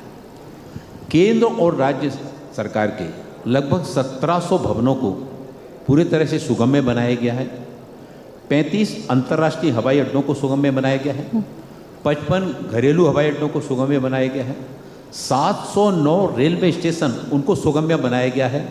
अब वो सुगम्य उनके चलिए, चाहे वो शौचालय की बात हो, रैंप की बात हो, हैंडल्स की बात हो, जब वो प्लेटफार्म पर या फ्लाईओवर पर चलते हैं तो उनको चलने के लिए अलग से टाइल्स लगाकर, ताकि उन पर चलकर वो जो है ना, चलते हुए आसानी से उनको पहचान हो जाती है कि हमको कहाँ से सीधे जाना है, कहाँ से हमको उतरना है।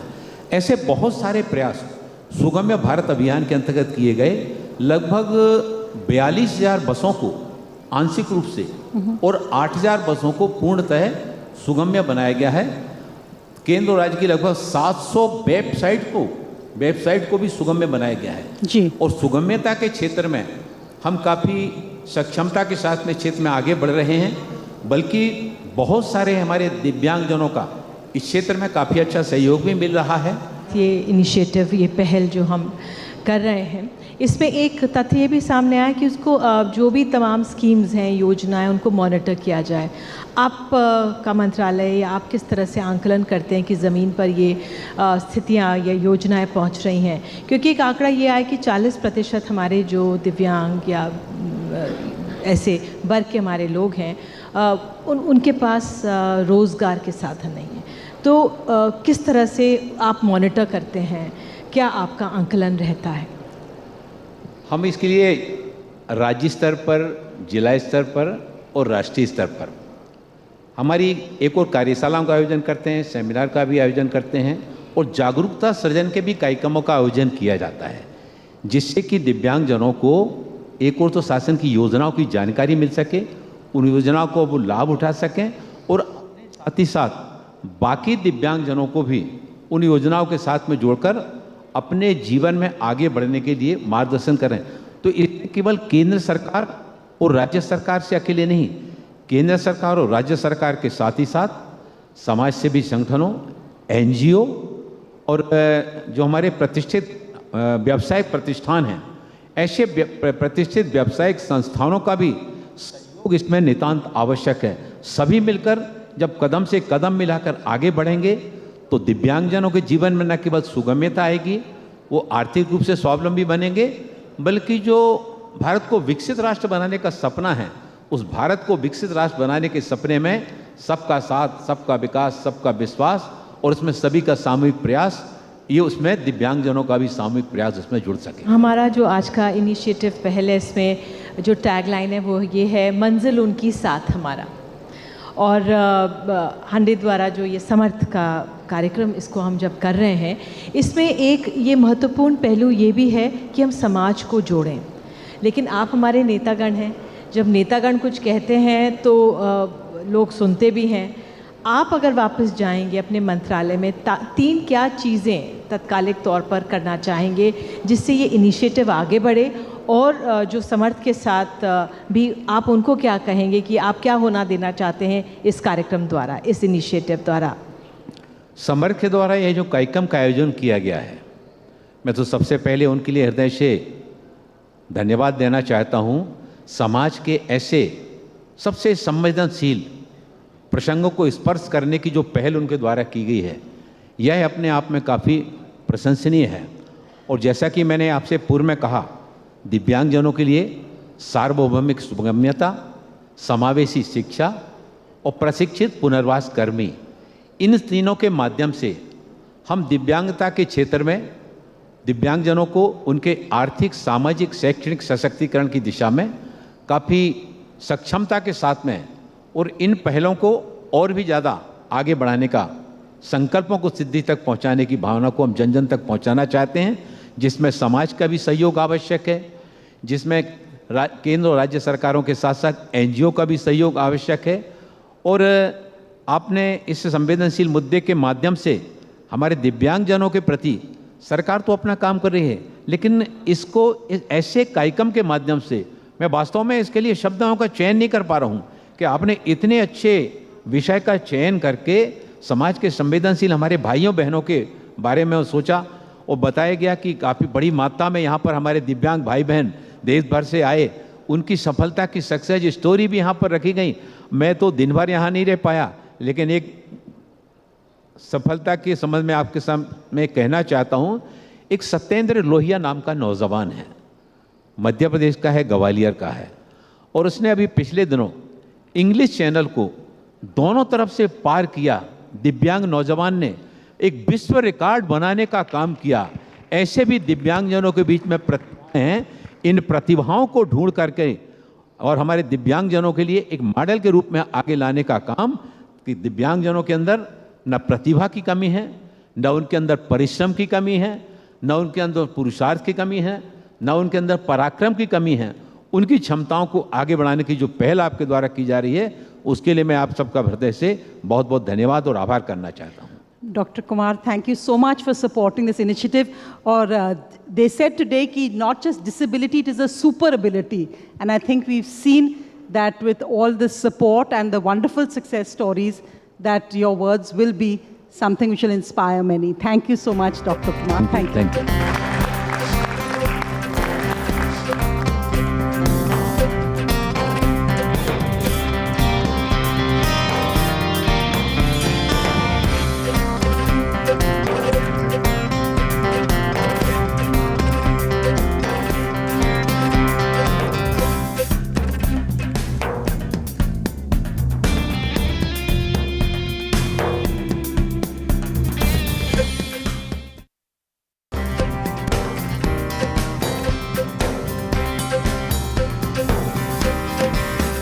You're watching the launch of Samarth by Hyundai, a movement for inclusivity, diversity, accessibility. Let's join the conversation once again. We're now going across to Himachal Pradesh to welcome on the show Chief Minister Sukhvinder Singh Sukhu. Let's go across now to the Chief Minister. Thank you so much for being with us today and joining us on this very, very important initiative. Sir, if you can share with us, अगर आप हमको बता सकते हैं हिमाचल प्रदेश में आप दिव्यांग के लिए क्या कर रहे हैं accessibility increase करने के लिए? जी. Definitely, I am telling you, in Himachal Pradesh में 75,000 जो दिव्यांग है, उनको हम पेंशन्स दे रहे हैं और जो उनकी इमोशंस है उसको पहले अंडरस्टैंड करते हैं। उस अंडरस्टैंड करने के बाद जैसे कि बस स्टैंड्स है, प्राइवेट बसेस है या गवर्नमेंट बसेस है, उनके लिए रैंप की सुविधा उपलब्ध करवा रहे हैं। जहाँ रैंप नहीं होता वहाँ रेलिंग के साथ, वहाँ रेलिंग की सपोर्ट से उनको उनके व्हील चेयर के माध्यम से उनको हॉस्पिटल्स में हम सुविधा उपलब्ध करवा रहे हैं।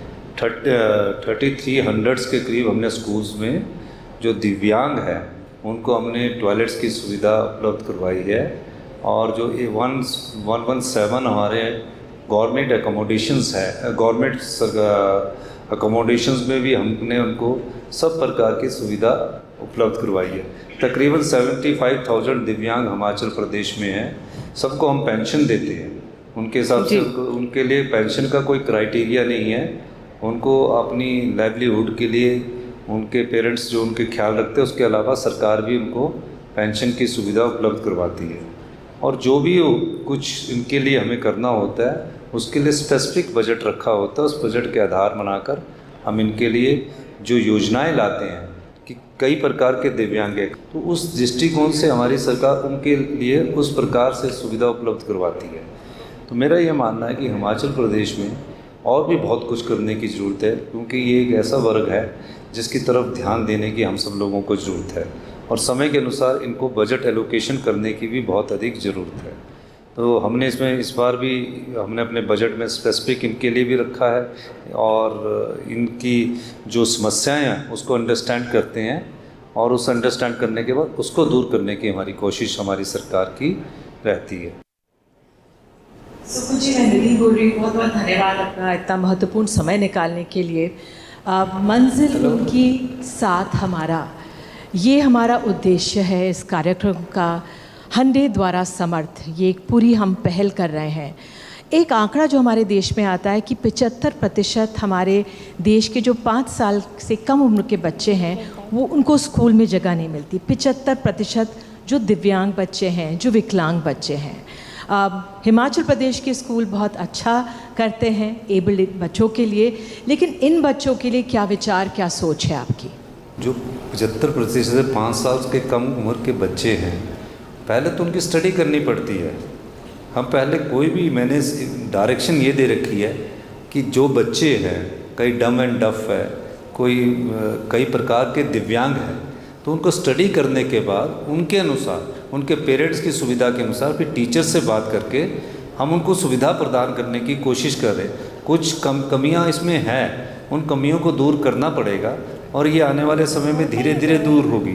अब दिव्यांग भी कई प्रकार के, उन चीज़ों को हम अंडरस्टैंड कर रहे हैं। अब हमने उसके अंडरस्टैंड करने के बाद एक अलग से विंग बनाया है जो इन समस्याओं का समाधान करेगा। अभी रैंप बनाकर तो इनको चलने की सुविधा की दी गई है, लेकिन उनकी इमोशंस क्या है, किस प्रकार से सोचते हैं, किस प्रकार की एजुकेशन वो लेना चाहते हैं, क्या उनकी सोच है, उसको भी डेवलप करने की ज़रूरत है ताकि वो सेल्फ डिपेंडेंट हो सके।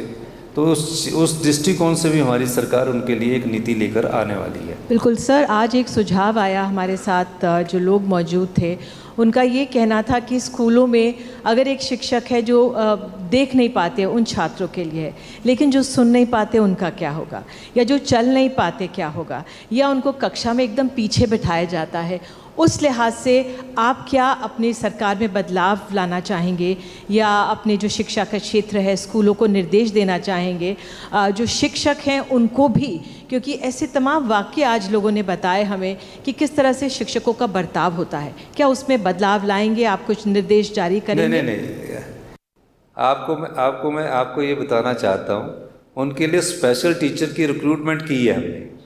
जो बच्चे हैं उनके स्पेशल टीचर की रिक्रूटमेंट किया, और किसी भी दिव्यांग से मेरा ख्याल है कि हिमाचल प्रदेश में कहीं उन्हें पीछे नहीं बिठाया जाता, उनको अहमियत दी जाती है। और बच्चे भी इतने समझदार है कि जो दिव्यांग होता है उसको पहले आगे रखते हैं, उसके साथ बातचीत करते हैं। ऐसी स्थिति हिमाचल प्रदेश में नहीं है कि जो देख नहीं सकते, जो सुन नहीं सकते, जो बोल नहीं सकते, उनके लिए हमने स्पेशल ट्यूटर रिक्रूट किए हुए हैं। तभी मैंने आपको शुरू में ही कहा कि हम किस प्रकार का दिव्यांग है, उसको किस प्रकार के टीचर की ज़रूरत है, उसके इमोशन क्या सोचते हैं, ये सब चीज़ों को हम अंडरस्टैंड करने के बाद उन्हें सुविधा देते हैं। सरकार के पास उनके लिए पैसे की कोई कमी नहीं है। अब सर बिल्कुल हम लोग संवेदनशील हो जाएं, ये बहुत महत्वपूर्ण है। 3 कदम जो आप सोच रहे हैं आज इस कार्यक्रम के बाद आप अपने प्रदेश में तुरंत लागू करना चाहेंगे हमारे समाज के इस वर्ग के लिए? देखिए, कोई भी दिव्यांग जो होता है तो पहले तो उसके इमोशंस की रिस्पेक्ट करनी पड़ती है। उस इमोशन की रिस्पेक्ट में उसके पेरेंट्स करें, टीचर करें, स्टूडेंट्स करें, या सोसाइटी और करें। उस रिस्पेक्ट को बहुत सम्मान देना चाहिए, पहली बात। दूसरी, उसे अपने सेल्फ डिपेंडेंट करने की कोशिश करनी चाहिए। पर कई जगह दिव्यांग ऐसे हो सकते हैं जो जीवन में कभी सेल्फ डिपेंडेंट नहीं हो सकते। उसके लिए नीति लानी पड़ेगी कि गवर्नमेंट इनको कैसे टेक केयर करेगी, कैसे इनकी केयरिंग करेगी, उस प्रकार से सोचना पड़ेगा। तीसरा, जो जीवन में बनना चाहते हैं, जैसे कोई बहरा है, गूंगा है या देख नहीं सकता है, उनका पूरी तरह से सरकार ख्याल रखना चाहिए, और उन्हें उनकी जो सोच है और जो वो जीवन में बनना चाहते हैं उस हिसाब से उनकी मदद करनी चाहिए। ये मेरा कहने का मतलब है। सर, आपका सुझाव जो हंडे द्वारा समर्थ ये हम पहल शुरू कर रहे हैं, क्या आपको लगता है किस ओर, किस दिशा में इनको फोकस करना चाहिए आपके राज्य में इस नहीं, हमने तो अपने राज्य में फोकस करना शुरू कर दिया है। हमने अपने राज्य में सहारा योजना, कोई एक आदमी जो चल नहीं सकता उसके साथ एक आदमी को जो जाएगा उसके साथ उसको हर महीने हम पैसे देते हैं।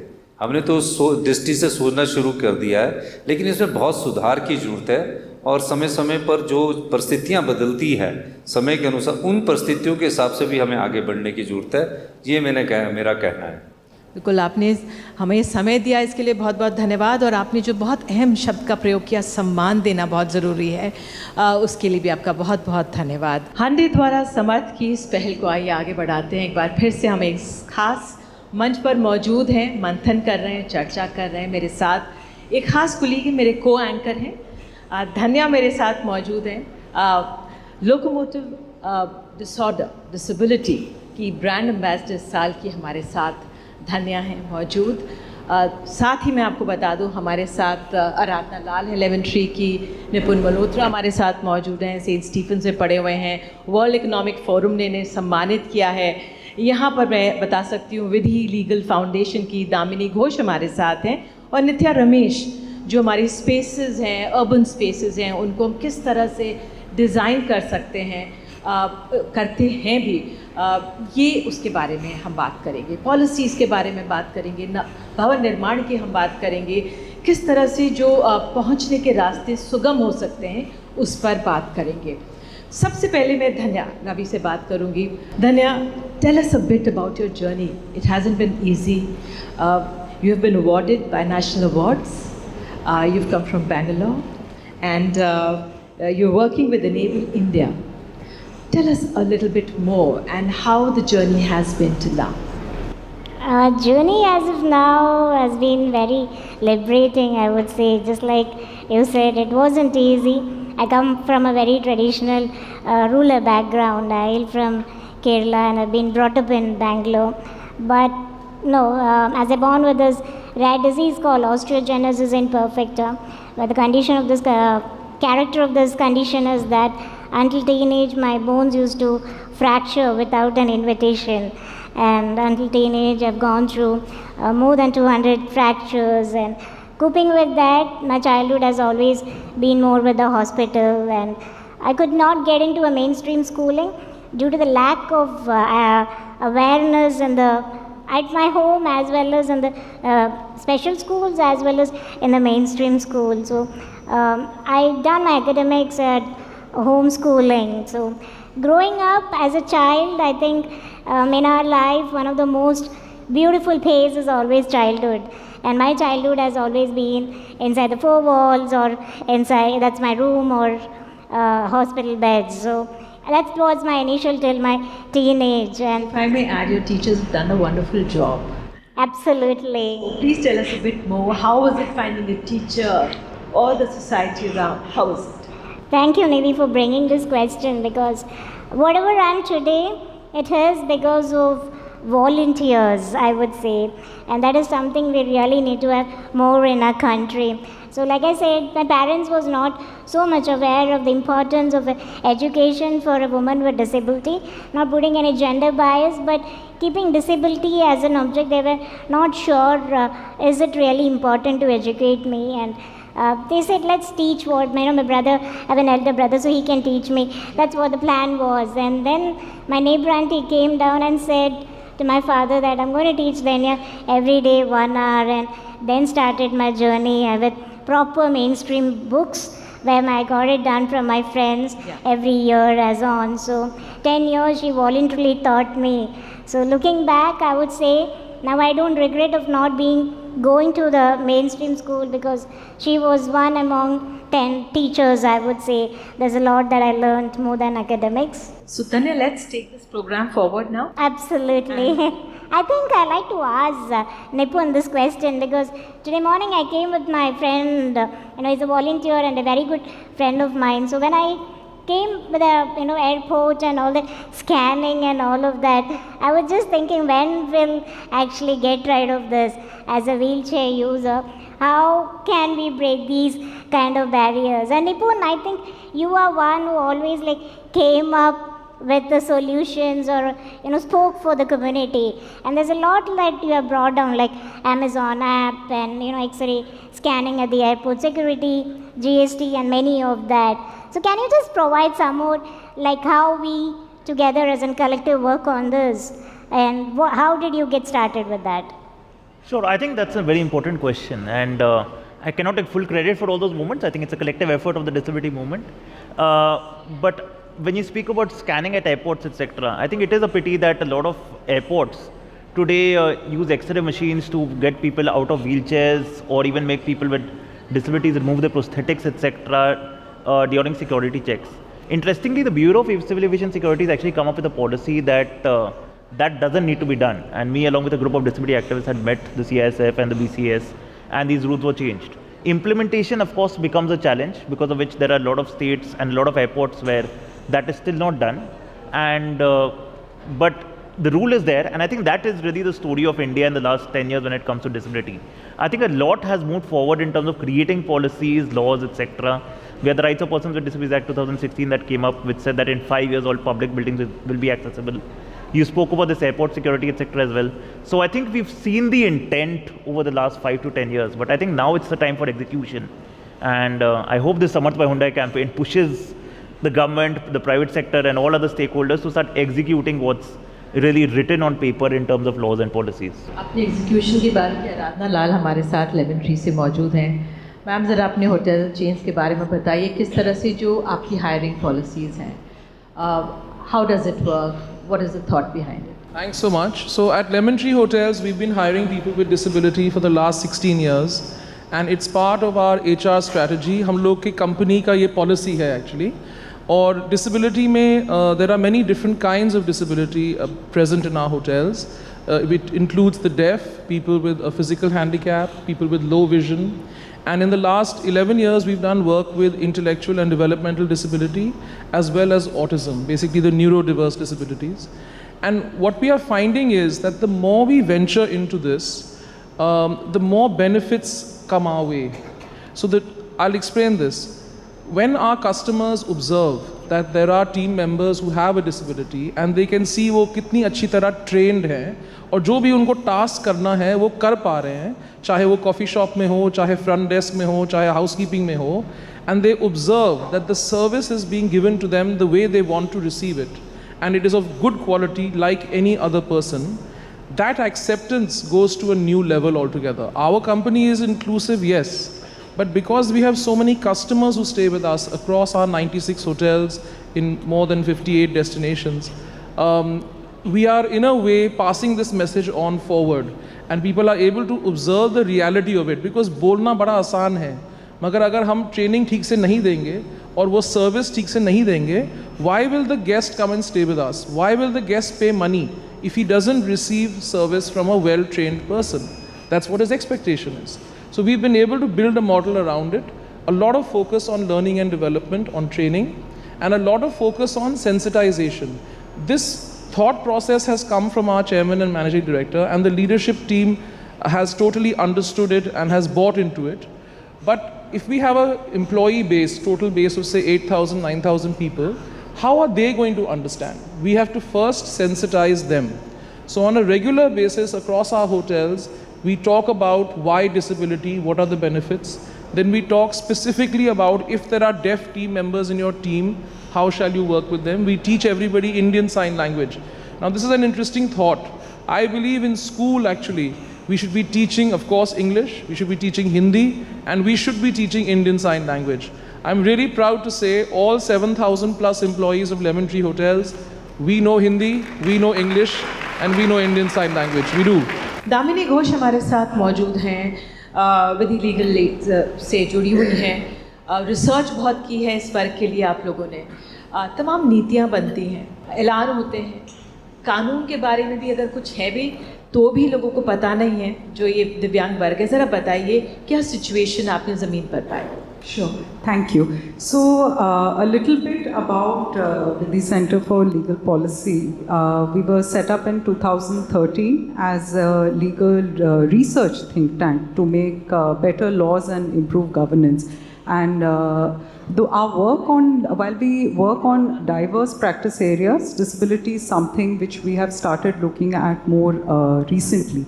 And one of the aspects which we have covered is accessibility, particularly access to urban spaces. And really the work is about original independent legal research to understand the barriers in our urban spaces, which when they interact with the impairments of a person with disability and how they hamper that person from leading an independent life of their choice.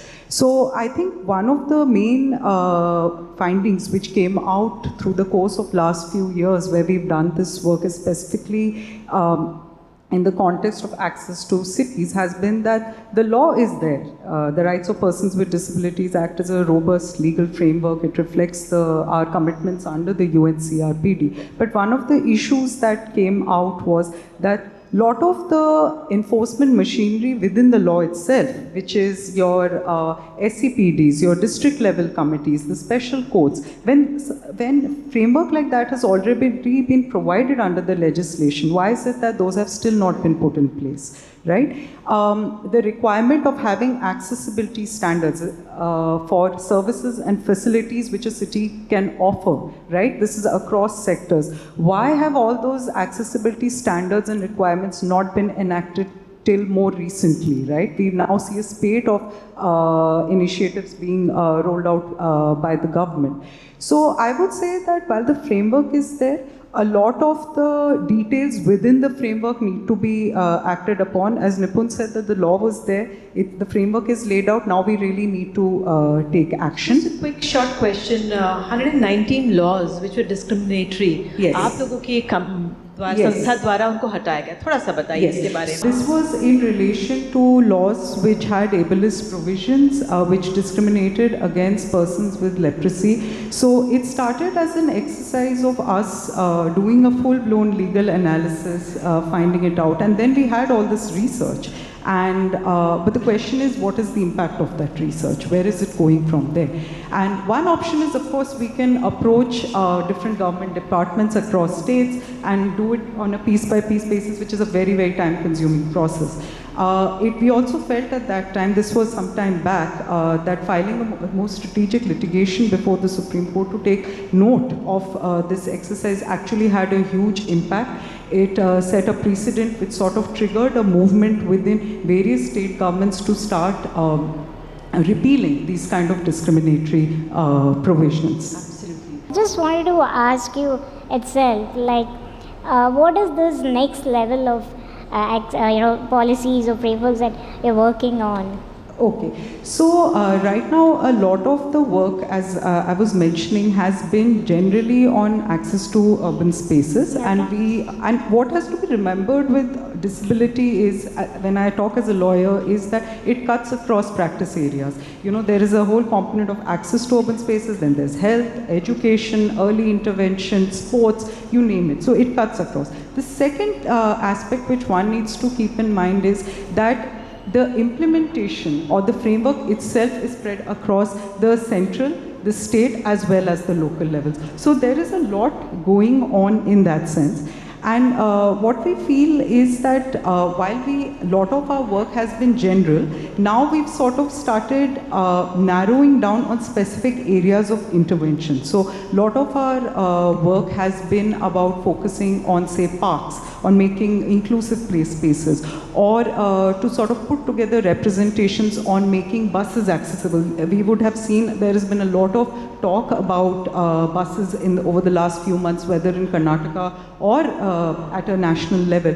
How, when we are procuring buses, at the start itself, can we have a framework where accessibility measures are already incorporated rather than as an afterthought? Nithya, you are from Jana Urban Space. What is the mindset of people? How have you seen any change? And when you design the roads, the entrances to the buildings, not only the government buildings, but parks, etc. And you work in so many states, it's not only in one Karnataka or Chennai where you're based. So what is the difference, or what do you have to say on that? So I would really like to second what she said. We have great harmonized guidelines in the center, but unfortunately, it's not mandated that you follow it. So if I were to build a building, I'm a developer, it's important for me to follow the fire norms to get the fire NOC. Right? And that is how I can then go ahead and sell my houses or whatever it is I'm building. But it is not important or imperative that I get a disability NOC. So I can go ahead and build what I want, and while it's there at the center, it gets diluted at the state, and by the time it comes to the ULBs, where your engineers building your footpath or building a park, this is not in their mind frame. It's not that the average engineer wants to make our city not inclusive. They just don't know. And then there is no enforcement, or the guidelines are not disseminated enough. There's not enough awareness. There's not enough capacity building. If you look at our cities or look at the work we do, when we say we want to build inclusive streets and public spaces for all, it's not just for the disabled. It's for all of us, right? We're so intertwined. If you have a walkable footpath with widely spaced bollards that a wheelchair can go through, so can a stroller, so can an elderly person with a walker. If you have a wheelchair-friendly sink, it also helps all the children. Many of us who are parents know the trouble of always having to carry our child to a sink. India has one of the longest coastlines. We're a peninsula, but except Chennai, I haven't yet seen a beach which has a boardwalk that allows wheelchair users to go near the sea. Absolutely, you raise a very important point. निपुण मुझे आपसे ये सवाल पूछना था.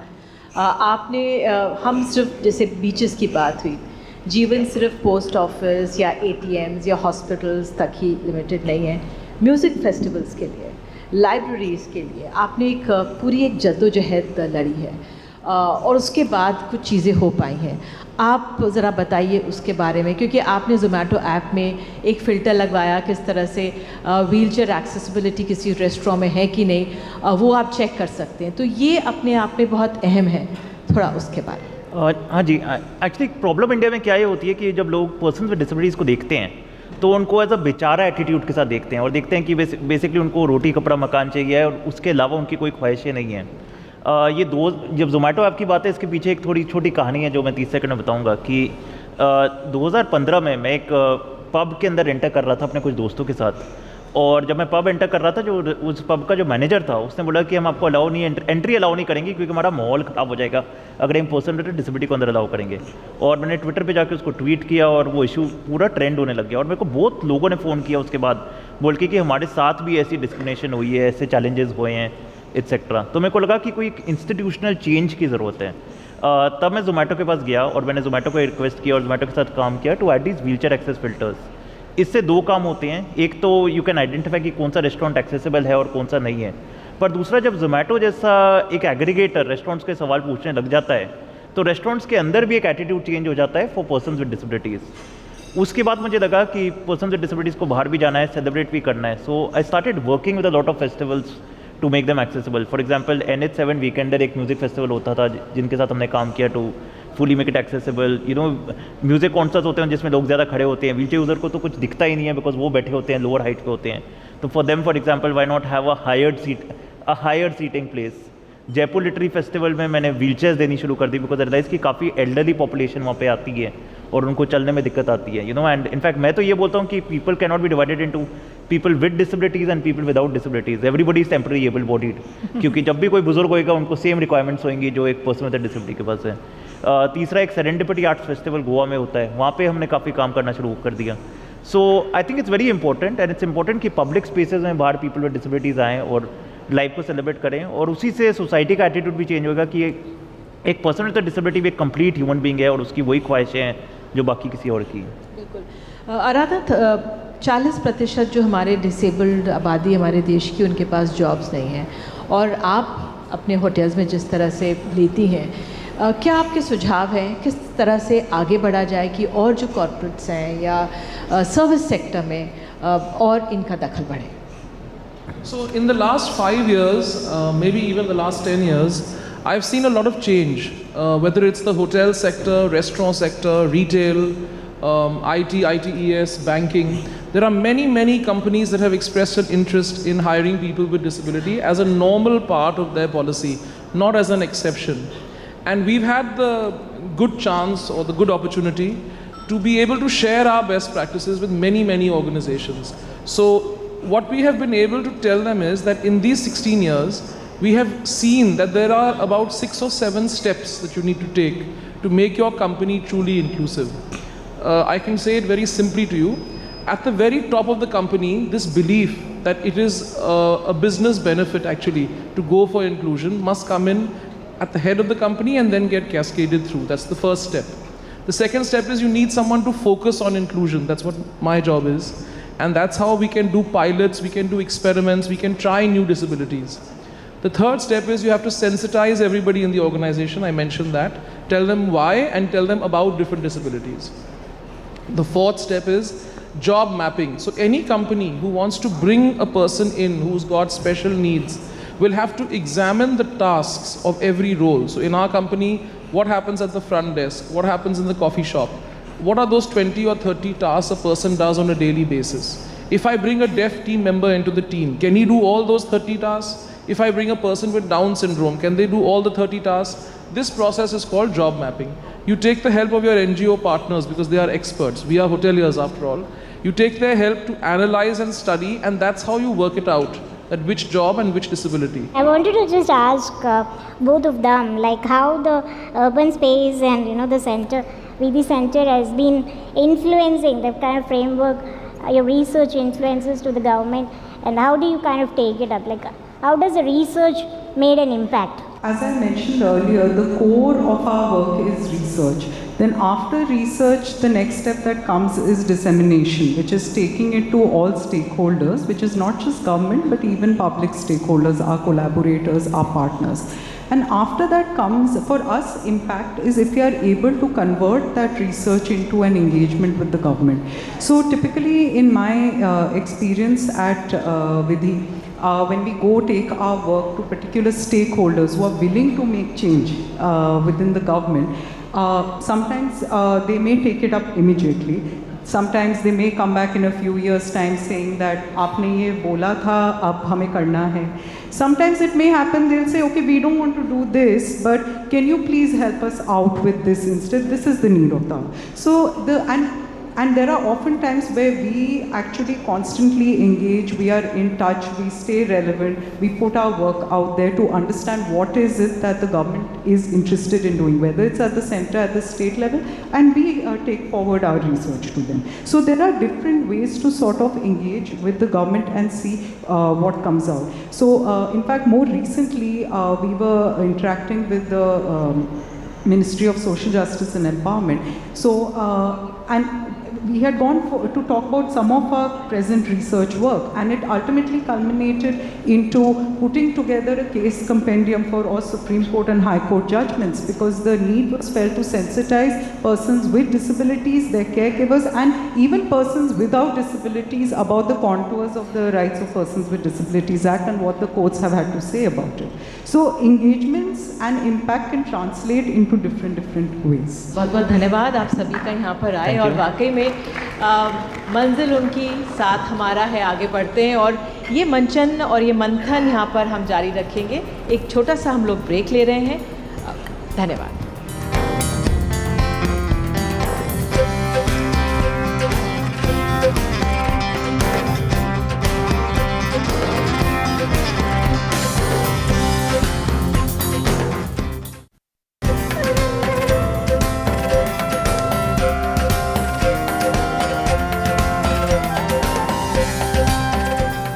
Welcome back. We've been talking through the morning with ministers, those who head state governments, disability rights advocates, people who make policies about how to create greater accessibility, because ultimately this is what this is entirely about.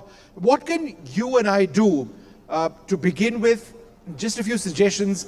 Head over to our website, ndtv.com/Samarth, and pledge to play your part, because that's so important in empowering those with disabilities. If you're a corporate, build the spaces that welcome the disabled.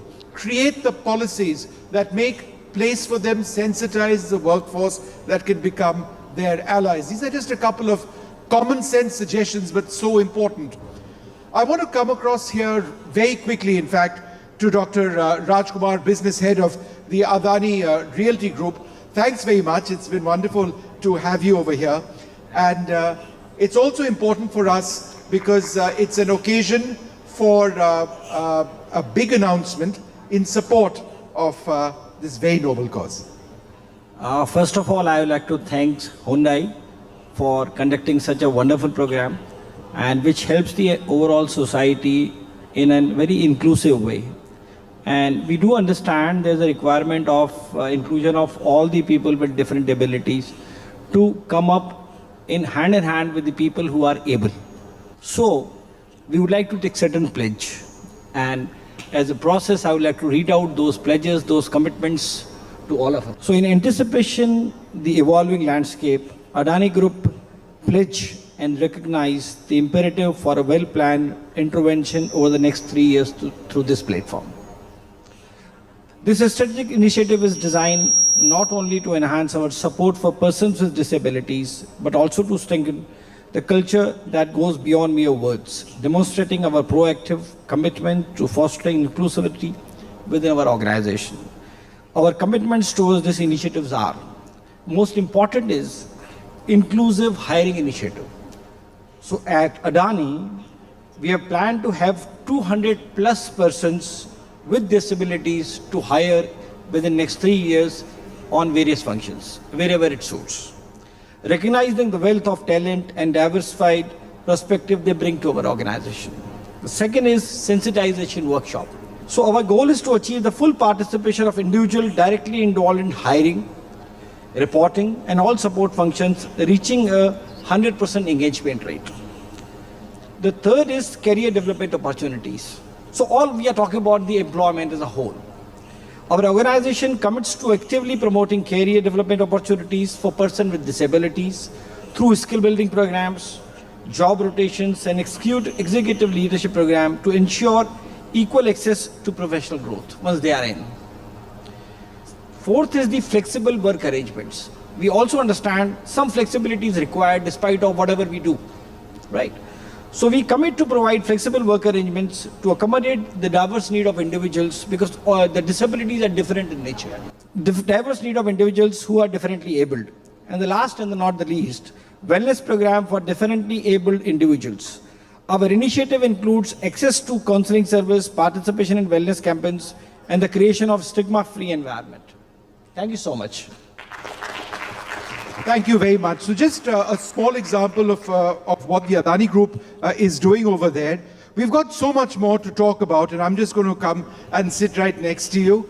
Well, as we said earlier, this pledge is not and should not be for corporates alone. We can all make a pledge to make a difference by changing our attitudes and perceptions, by asking questions of the spaces around us, and by teaching our kids, our children about disabilities, what they can do to the body and what they can't stop anyone from achieving. Now, we have some wonderful guests with us. Absolutely, and Dhanya's yeah. very keen to introduce them. Why don't you go ahead? Thanks, Vishnu. I think rightly said, we all need to just rework with our mindset, and there's a big possibility, and this is something that we started today, Samarth by Hyundai. So just inviting the next panel speakers.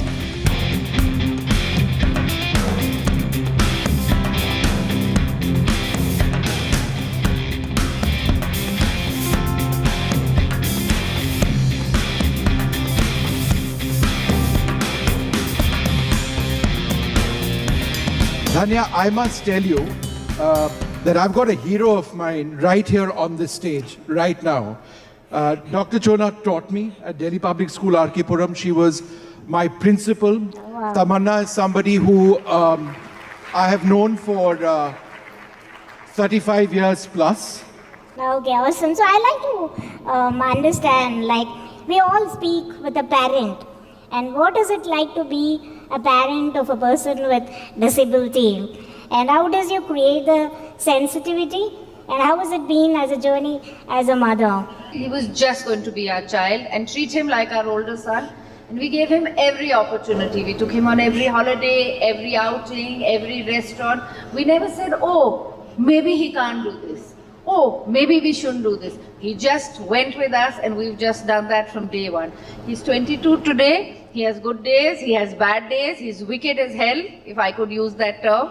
naughty. His teachers are sitting right here who can say that. But we never ever thought we would make any difference in his life. So you're naughty, huh? You're naughty and with your mom and your friends. Well, he may not answer because, you know, he's a little shy. But, I mean, he's done things like really naughty. He's angry with our helper. So he locked her outside and locked all the doors. So the guard from downstairs had to tell us. I said, what did she do? He said, I told her, let's go and play. And she said, no, I'm busy. Right. So I was just about to ask, like, how did you actually assist him to be in this world?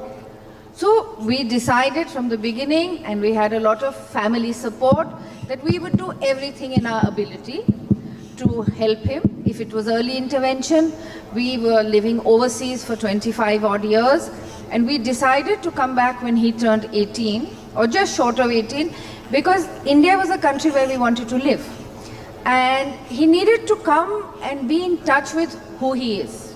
You know, we lived in the Middle East, we lived in Australia, all very well. Wonderful life, but he needed to come and understand this is his country, this is where he needs to live. And we then got introduced, we first thought we'd put him into Vasant Valley, he was too old, and we went to Pallavanjali, which is where Nikhil's now at the institute. And I can't tell you, it has transformed him. Yeah. He's become independent, he spends nights out, he goes on holidays, he does it all. He plays tennis, he swims, he gets disciplined like any other child. He routinely gets disciplined. There's no, oh, let it be, you know, usko pata nahi. There's no pata nahi. He knows. And he has to be aware that what is right and what is wrong. Right. So that is our journey. Dr. Chora, let me ask you, ma'am, you know, you used to teach us in school, you were our principal, and you know, there were thousands of us at Delhi Public School, Arkipuram, and you were a particular type of educator, very strict one also, by the way. But when you went back home, you had to cater to Tamanna, her very special needs, her needs in growing up, her emotional requirements.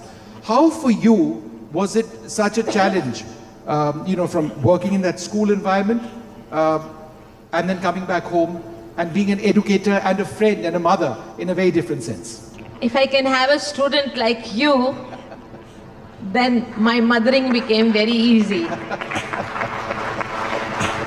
Dear friends, you'll be so surprised that I didn't really bring up Tamanna alone.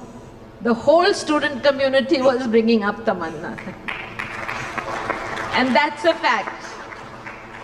I would sometimes bring her to the school itself, and all the kids wanted to help me. They said, ma'am, you go teach. We'll play with her. We'll look after her. And that gave her the confidence to be with more and more people. She was not in a world by herself. She was in a world of dipsides. So Vishnu being an example, you can understand what fortune I had. For me, DPS and home, kids and my own kids were one. And I think that's what makes a difference in the life of a teacher. I was in DPS for 40 years. Tamanna turns 53. And when I came to DPS, and she was just about 13, but the doctor said that she is like a 3-year-old baby. So you appreciate what I'm trying to say. She was 10 years behind time, having been born with cerebral palsy and delayed milestones. But I did not leave one stone unturned to be able to reach out to the physiotherapist, speech therapist, and the school, DPS, the society, gave me 2 years at different times to take her to UK and USA for education, where I also educated myself. And that's how 40 years ago we set up Tamanna. And today we have thousands of students who passed out of Tamanna, and they're also working.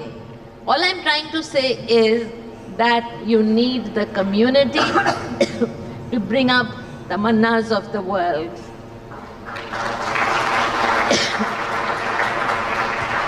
I wouldn't be flattering really NDTV, but we need more such programs. Can we just ask Tamanna the question? Yeah. That, like I as a person with disability, we come across a lot of questions, like what you can do, what you cannot do. So I really feel like fixing a ramp or a braille is much easier. So Tamanna, would you just maybe Tamanna or ma'am can just answer, how do you kind of deal with, rework with the attitude, access to attitude and perceptions, where we can be accepted the way we are or meant to be. How do you think we can create such a space, or how did you create that? Actually, all my friends used to make fun of me. That became a joke, and I told them, first look at yourself. And basically, actually, I'm very friendly person. I love to take phone numbers, and I love to be friends with everybody. And basically, I've come a long way. I think disability is not a big disease. If I can do it, so can you guys. And I was being taken to America for my treatment, and I was being taken to Vellore. Then I came on the TV that Halloween night, and basically then I became a witch, where I used to scare everybody there, and then basically now I am a teacher with small babies. I have a child in my class in nursery D class. Her name is Meher. So she can't speak, though she can write very well. So we are training her how to speak and all that. And her nanny comes. Basically, I think disability can be cured, and the people can understand that disability can be overcome. Actually, I'm not disabled, I'm enabled also. Absolutely, and I think that's just such a encouraging, Tamanna, and wonderful thing to say. But I wanted to actually ask a question to you and similar to what I asked Tamanna, Dhanya asked Tamanna, about perceptions and battling perceptions and stereotype and stigma.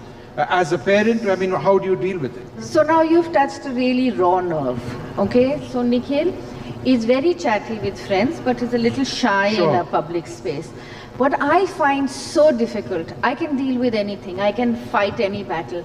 But you know, when children lock like a football field, you know, you have in a condominium, you have them locked, and make him sit outside. You know, and I think that awareness, when parents send their children down to play, we live in a condo, so I can come from only there, is that when you leave him out, he has feelings.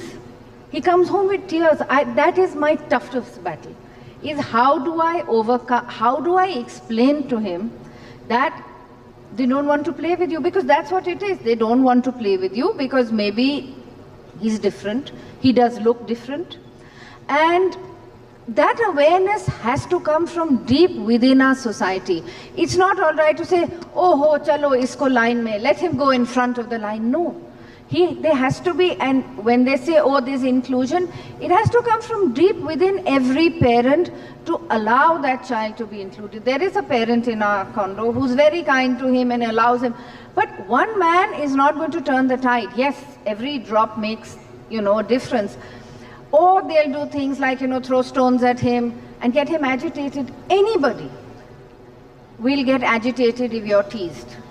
It's not peculiar to him, it's to any child. And it's a constant battle. It's a constant battle. In fact, if I didn't have a network of friends, family, fellow parents who were there to calm me down, I don't know. I mean, one day I just decided that, I just need to publish the kind of messages that are going around, like you need to keep out, like if you have a dog who has rabies and who has to be kept out, that kind of message, I still have it. It's a reality check for me to realize that it's not all roses. The roses are there, like I know Mrs. Chona personally, she's family to me. She's always said, don't worry, you can fight this battle. You can fight every battle, but you can't fight when someone is being mean to your child. Yeah. And that, I think, is very hurtful for a parent. Dr. Chona, is that something, I know you would have gone through as well, fighting stigma. Did you at times in your own life feel exhausted or tired that how long am I going to be able to actually do this? Vishnu, I'd like to introduce myself as Mrs. Chona, whom you see, confident, happy, smiling, social. And there is another Mrs. Chona which is inside that Mrs. Chona. That Mrs. Chona is hidden, which I would like to share with you. Yeah, just put the... I am taking you to another level of this discussion, and that level is the one that we all need to give attention to. What about our children after us? You have the best of friends, you have the best of family, but finally, we are going to outlive them. So, has the government thought about assistive living, where you can have a lifestyle which matches the lifestyle of an individual child with any kind of a problem, that will be able to take the responsibility of high standard, and not of the kind that we hear about the orphanages run by the government. What we are looking for is land, we are looking for cottages, we are looking for psychologists, as in Germany, in Europe, in America, in most of the countries, these kids live together and they are actually taken responsibility of. What I fear at this age is that Tamanna has had the best of time. She has a very, very loving brother and sister-in-law. But finally, Tamanna is not the whole world. There is this situation where we need to think about 50 years from now, 40 years from now, 30 years from now, what's going to happen. So I would like, there's a lot of corporate presence here, to think about it, and there are enough people who will put their heads together to run these small homes where there are play fields, there are some kind of leisure activities, like you have, already set up in Dehradun and some places where old people can live. We should not be having this program only on the day of disability. We should have part of the day in every channel devoted to that 10 to 15% of the population that requires to be understood, where awareness has to be created, where an atmosphere of life of acceptability has to be created. We need a kind of literature which has not been promoted about stories about people, where others can read each other to know how common their problems are. We should be celebrating a superability day. There is no such word as a disability. This is actually, they are more enabled, the kind of emotions, the love, the affection, the kind of feelings they have is much greater than any of us, where we get very, individualistic, ego comes to play, our careers become more important, but they are the ones who are giving and giving. The love that they have, the purity of love that they have is absolutely divine. Go ahead, you wanted to say something, Tamanna? Actually now, let's take a pledge by standing up. Sure, let's all stand up. Come. Disability Disability is not a disease. is not a disease. We shall overcome it. We shall overcome it. And so can you do it. And you can also do it. And so that I can also do it. And so that I can also do it. And it can be cured with a lot of help. It can be cured with a lot of help. And I would like to announce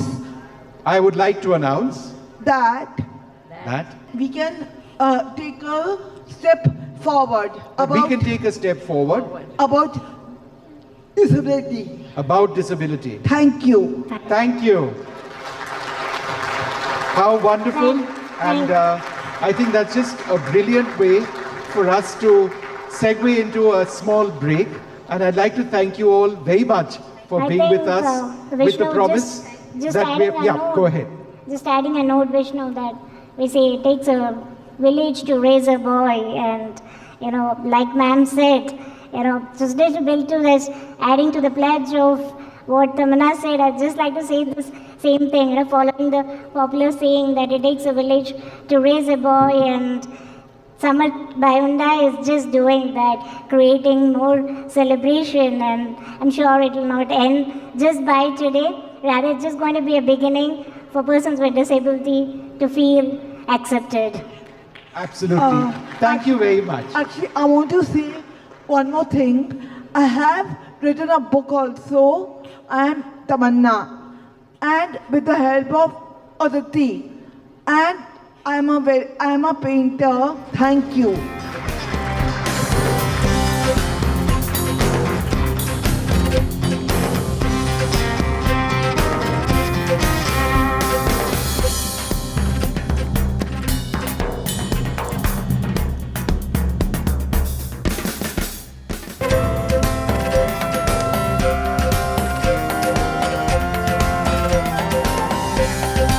It's wonderful that we can have these conversations, have them candidly, and have them on a continuing basis, because I think the key point that Hyundai and NDTV are keen to showcase is that these conversations will carry on. It's not just about today. Well, we've got a very special guest on the program, a person who perhaps has many of the answers and solutions that we want to talk about, that we are looking at. The Union Minister for Housing and Urban Affairs, Hardeep Singh Puri. It gives us great pleasure to now invite Mr. Puri to deliver the keynote address.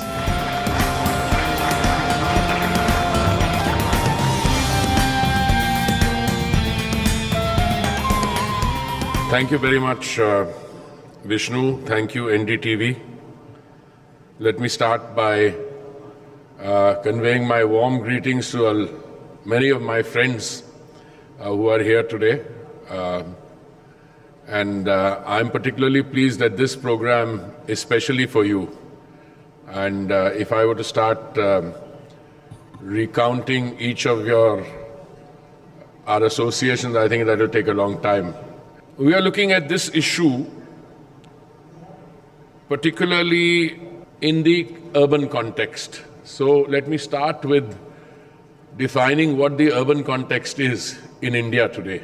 Any context setting that we do in terms of our cities, we should start by acknowledging that you will have 400, 500, going up to even 600 million people living in urban spaces in the years to come. The second and perhaps more important point in the context setting which I want to do is that countries and societies can be measured in different ways. An easier empirical way of measuring how well you are doing would flow from your economic performance, the size of your GDP, your economic growth, etc. But I don't think the world has placed too much emphasis on that.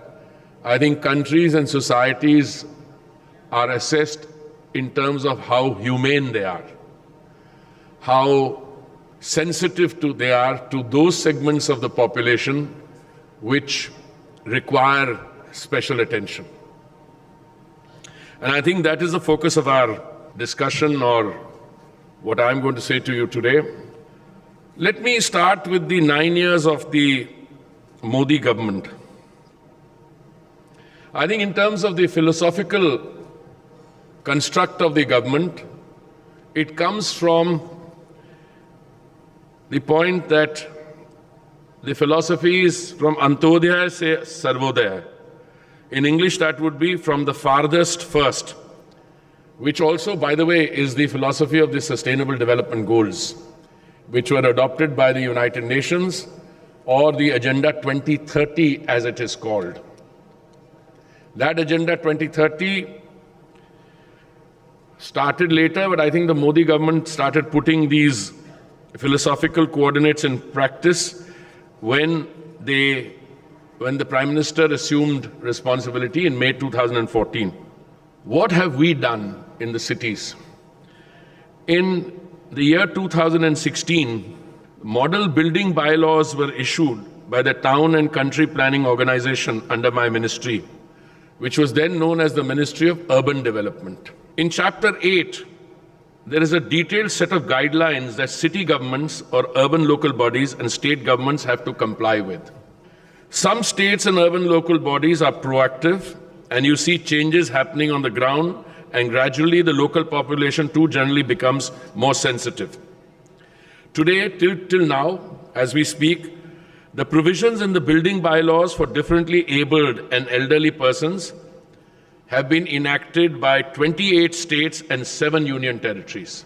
Therein lies the catch, but like being a state subject, the central government can issue a model law, as we did for RERA, but it is for the states to legislate and make compliance more stringent.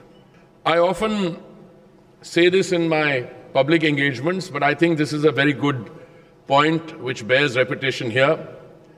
The success of a government project really lies in the fact that it transcends from being a government project to a project of the people. And the Swachhta Andolan, or the sanitation campaign, I think is a classic case, because there it has become a Jan Andolan. Indore as a city turns up number 1 in the Swachhta Sarvekshan, or the sanitation survey we do year after year, year after year. This is a classic case where a project of the government has become a project of the people. I am giving this example of Swachhta because I can't think of any other government project which has met with this kind of success. Today, when we talk about Accessible India, which was launched in December 2015, making it a nationwide movement, Sugamiya Bharat Abhiyan, making it easier for those of our citizens, younger and older, who have disabilities. Now, essentially, what have we done after 2014? We have strengthened the laws. The Right of Persons with Disabilities Act 2016 was enacted, making non-compliance of provisions punishable under the law. Together with enactments, a rigorous campaign was launched to ensure awareness among all sections of society. You might ask, is that enough? To which my answer would be, no, it is not enough. But then my response would be, this is what the government can do. The rest has to come from society, and that's where people like you, my friends, Mrs. Chona, civil society, all of you have to step forward. Why? For the simple reason that governmental action can be helpful, it is imperative, it is a must, but it has to be supplemented by what the corporate sector does, and I find many of my friends whom I meet in other events done by my friends in the corporate sector, they have to step forward. Then you have a genuine partnership between government, civil society, the corporate sector, and today I'm very happy that a foreign company is doing this here because whether it is a Hyundai Motors or it is a Samsung or any other thing, their civic consciousness, that is what makes the difference. The NBCC and CPWD are two agencies under my ministry that ensure that all buildings constructed adhere to the norms which we have spelt out in the building bylaws scrupulously. Tenders which are floated need to specify all criteria again without exception. In the recent Kartavya Path that we have built, we have provided disabled-friendly toilets and ramps or tactiles for the visually impaired. The new Parliament building is fully accessible as per the guidelines and standards set for universal accessibility in India 2021. The features include, and I list a few, appropriate synergies all over the building and outside, obstruction-free sidewalks and pathways, access ramps each at 3 public entrances, accessible toilets with grab bars, security access ways with clear width of 900 millimeters for wheelchairs, drinking water fountains at low heights with adequate knee clearance, lift with call buttons and braille indicators, grab rails in lift and staircases, designated accessible seating for wheelchair users in the Lok Sabha and Rajya Sabha chambers, wheelchair access provided in visitors' galleries.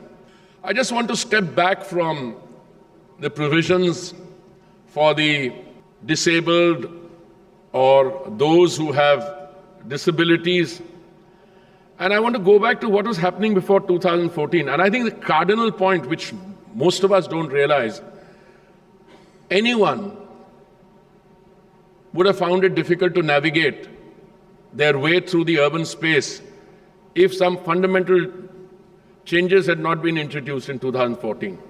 The urban space was subjected to neglect. I would even use the word criminal neglect before that. Wherever central agencies are involved, buildings, whether they are residential accommodation or office building, all these are being constructed using also the latest construction technologies, ensuring compliance with the provisions of the Disability Act. I don't particularly have any control on what private sector construction does, but indirectly I do have a control. If I can ensure that the building bylaws in the urban local bodies incorporate the provisions which makes it easier for my friends on wheelchairs or with other disabilities or those who are visually impaired, then the rest will follow. Let me say very frankly, as the Minister for Housing and Urban Affairs, I am very happy to assume responsibility on this front. If there are things that still need to be done and have not been addressed, I think at a central level we would welcome those suggestions. Therefore, I exhort each one of you to play your part in pointing out both where there have been derelictions by individuals, or if you think that the government should have been more proactive, you must pursue your local bodies and galvanize them to action. And I find that every interaction with the Divyanjan, I have come away energized and rejuvenated by their spirit of courage and their thirst for excellence. And I think the sky is literally the limit. It is we who have limitations in our thinking and abilities, as I keep saying. So I want to compliment NDTV, Mr. Pogalia, and our sponsors for hosting this show. I'm particularly happy that you have gathered all these activists here today, and I think this is what will make this event stand out in terms of from the normal events that the rest of us have the privilege of participating in. Thank you very much.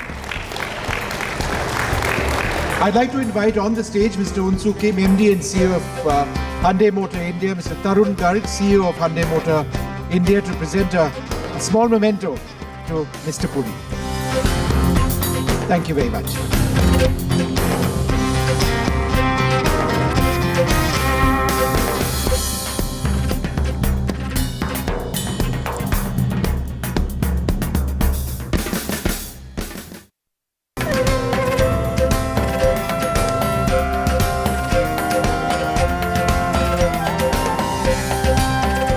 So welcome, ladies and gentlemen, and guests of all genders and ages. We are gathered here for the launch of a very special initiative that's intended as much more than just an initiative, because, you know, we are doing this for several years. That's the hope. It doesn't end over here.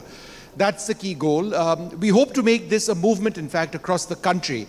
Samarth by Hyundai, mobility, accessibility, and inclusivity for all, because the disabilities that some of us have to live with should not define how we live or what we can or cannot achieve. And who better than to talk about that than Nitin Gadkari, the Minister for Road Transport and Highways. Thank you, sir, very much for spending some time with us. One of the biggest concerns that people raise across the country is accessibility on buses. Now, there are some statistics that point out that only 9% of buses in the country are accessible to those with disabilities. Now, there's only so much that the center can actually do, but do you believe that this is a problem that needs to be addressed? You are absolutely correct. This is one of the problems because of our bus code.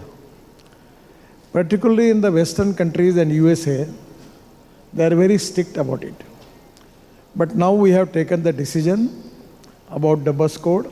Presently in India, we have got 150,000 buses.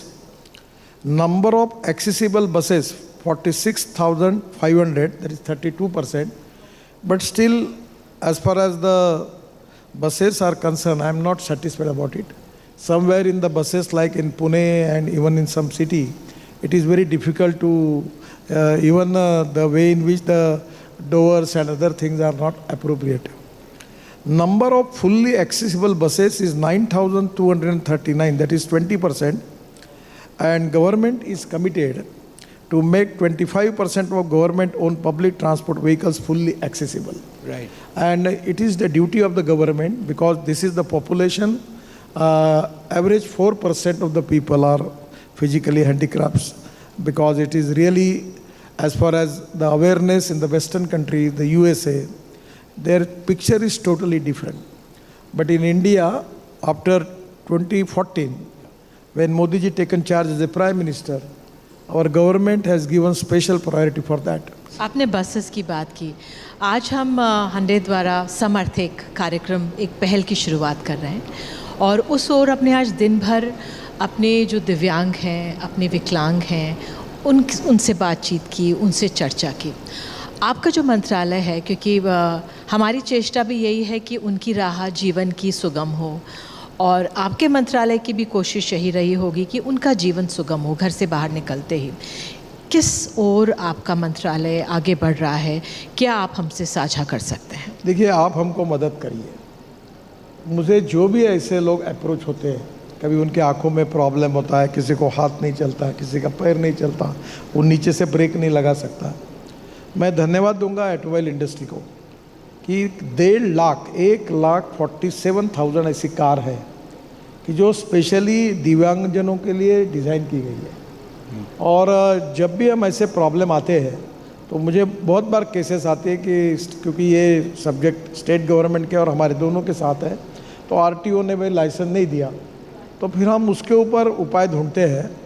और ये 9 साल में मैं इसका मंत्री हूँ और मैं विशेष रूप से संवेदनशील हूँ. और मैं आपको कहूँगा कि जो भी दिव्यांग है, ऐसा है जिसको लाइसेंस नहीं मिला है, जिसका प्रॉब्लम है, क्योंकि प्रॉब्लम अलग अलग प्रकार के हैं, किसी के दोनों पैर भी काम नहीं कर रहे, किसी के एक हाथ काम नहीं कर रहा है, तो हम लोग हर चीज़ पर उपाय ढूंढ रहे हैं, नियमों में दुरुस्ती कर रहे हैं, और उनको लगातार हमको समाज के साथ बराबरी में आने का उनका अधिकार है, ये उनका फंडामेंटल राइट है, और हमने उनको मदद करनी चाहिए. हमारा कर्तव्य हम कर रहे हैं. इवन आपके भी नज़रों में ऐसा कहीं आता है कि भाई दिस इज़ ए प्रॉब्लम जिसके कारण नहीं हो रहा है, तो लगभग अभी तक 9 साल में जितने हैं उतने प्रॉब्लम सॉल्व किए. अगर होगा तो मुझे दीजिए, हम उसके ऊपर वे आउट निकालेंगे और सॉल्व करेंगे. सर, इस इनिशिएटिव के द्वारा हमारी कोशिश ये है कि हम सहानुभूति नहीं, लेकिन लोगों को संवेदनशील बनाएं, अपने समाज को भी साथ लेके चलें. हमारा जो ट्रांसपोर्ट विभाग है या आपका मंत्रालय है, किस तरह से जागरूकता फैला सकता है कि जो हमारे दिव्यांग हैं या हमारे विकलांग हैं, उनके प्रति हमारा नज़रिया एक समावेशी हो? देखिए, पहला तो इम्पोर्टेंट थिंग है पब्लिक ट्रांसपोर्ट में, यानी बड़ा दुख और दर्द का विषय है हम लोग पूरे विश्व में कहीं भी जाएंगे, गवर्नमेंट ऑफिस में जाएंगे, होटल्स में, 5 स्टार होटल में जाएंगे, रेस्टोरेंट में जाएंगे, एवरीवेयर दिव्यांगजनों के लिए अलग व्यवस्था है, वो कैसे ऊपर जाएंगे। हमारे पूरे बस ट्रांसपोर्ट में अभी तक जिस प्रकार की सिस्टम थी, कभी इनके बारे में विचार ही नहीं किया गया। और ये जो 9,239 बसेस है, इससे मैं समाधानी नहीं हूँ। अब जो फाइनल कोड जिसका नोटिफिकेशन निकलेगा, इसके बाद हर बस ऐसी होगी जिसमें दिव्यांगजनों का पूरा विचार होगा और उनके लिए पूरी सुविधा होगी। और अभी मैं इसके बाद जो बस में नहीं होगी, वो बस को वो मंजूर वो बन ही नहीं पाएगी, इतने स्ट्रिक्ट नियम हमने बनाए। इसी की जरूरत है। First from the minister over here, he acts on what he says, and this is going to change the lives of countless people with disabilities. Gadkari ji, you know, when we talk about opportunities for people with disabilities, we also need to look at it from where we stand in terms of education in this country, and we have some statistics as part of the Samarth initiative. Only 36% of people with disabilities in India are employed. That means more than 60% of people with disabilities do not work. Beyond your ministry, how is it your goal as a political leader to spread the importance of opportunities through education for those with disabilities? Actually, आपने बहुत अच्छी बात पूछी है। मैंने उज्जैन में एक दिव्यांग पार्क देखा, फिर उससे 3 गुना बड़ा 4 एकड़ जगह पर मैंने एक दिव्यांग पार्क बनाया। उसका कंसल्टेंट उज्जैन से ही है, और वहाँ इतना अच्छा है कि ऑल टाइप ऑफ दिव्यांगन, जहाँ वो ब्रेन लिपि में लिखा हाथ लगाएगा तो उसको समझेगा, ऑल टाइप के इक्विपमेंट्स, उनके स्पोर्ट्स के इक्विपमेंट अलग से, तो दिव्यांग पार्क बनाया। फिर हमारे यहाँ मराठी में मेंबर ऑफ पार्लियामेंट को खासदार बोलते, खासदार क्रीड़ा महोत्सव, तो अभी वो चालू हो रहा है, जो इनकी भी सहयोग मिलता है उसको। 60,000 प्लेयर खेल रहे हैं और 48 ग्राउंड्स हैं और 53 गेम्स हैं, तो दिव्यांगों के लिए अलग ये होता है। तो अभी मैं 7 एकड़ जगह पर स्पोर्ट्स का केवल दिव्यांगजनों के लिए एक बड़ा ये बना रहा हूँ, स्पोर्ट्स का बड़ा स्टेडियम बना रहा हूँ। और मुझे लगता है कि हर शहर में कम से कम अलग अलग प्रकार का एक गार्डन, एक स्पोर्ट्स के बड़ी अलग अलग प्रकार के, उनके स्पोर्ट्स अलग है, उनके स्पोर्ट्स के नियम अलग है और उनके भाषा अलग है, उनके लिए इलेक्ट्रॉनिक्स की जो इक्विपमेंट्स है वो अलग प्रकार की है।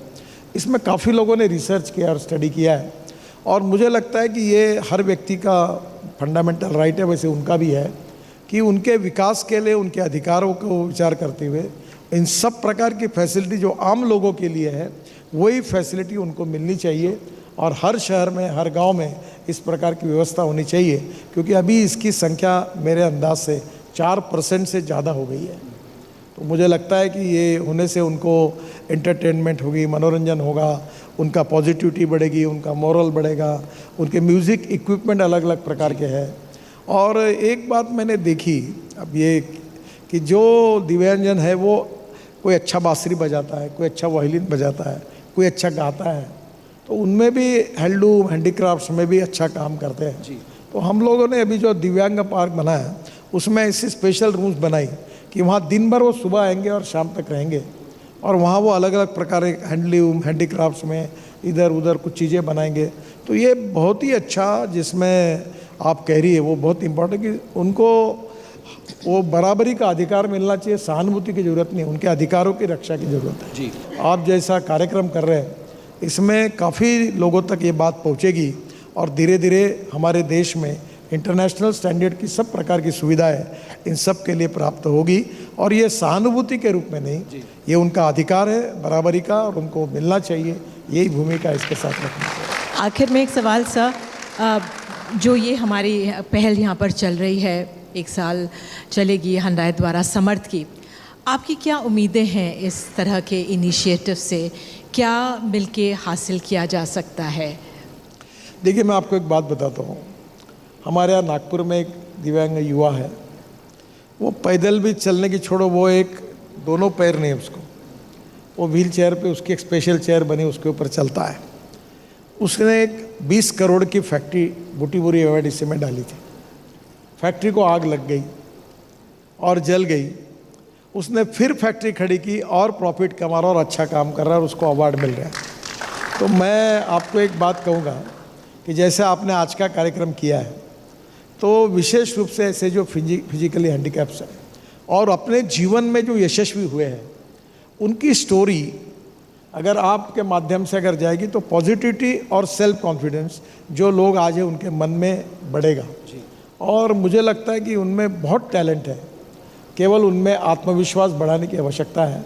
और ऐसे कार्यक्रमों से, ऐसे उदाहरणों से उनका मनोबल भी बढ़ेगा, पॉजिटिविटी बढ़ेगी और आत्मविश्वास बढ़ेगा और वो सभी क्षेत्र में काम कर सकेंगे। And attitudes will change. Thank you so much, Minister, for being with us. It's always wonderful speaking to you. Before you go, I'd like to invite Mr. Unsu Kim, Managing Director and CEO of Hyundai Motor India, and Mr. Tarun Garg, CEO of Hyundai Motor India, to present Mr. Gadkari with a small memento.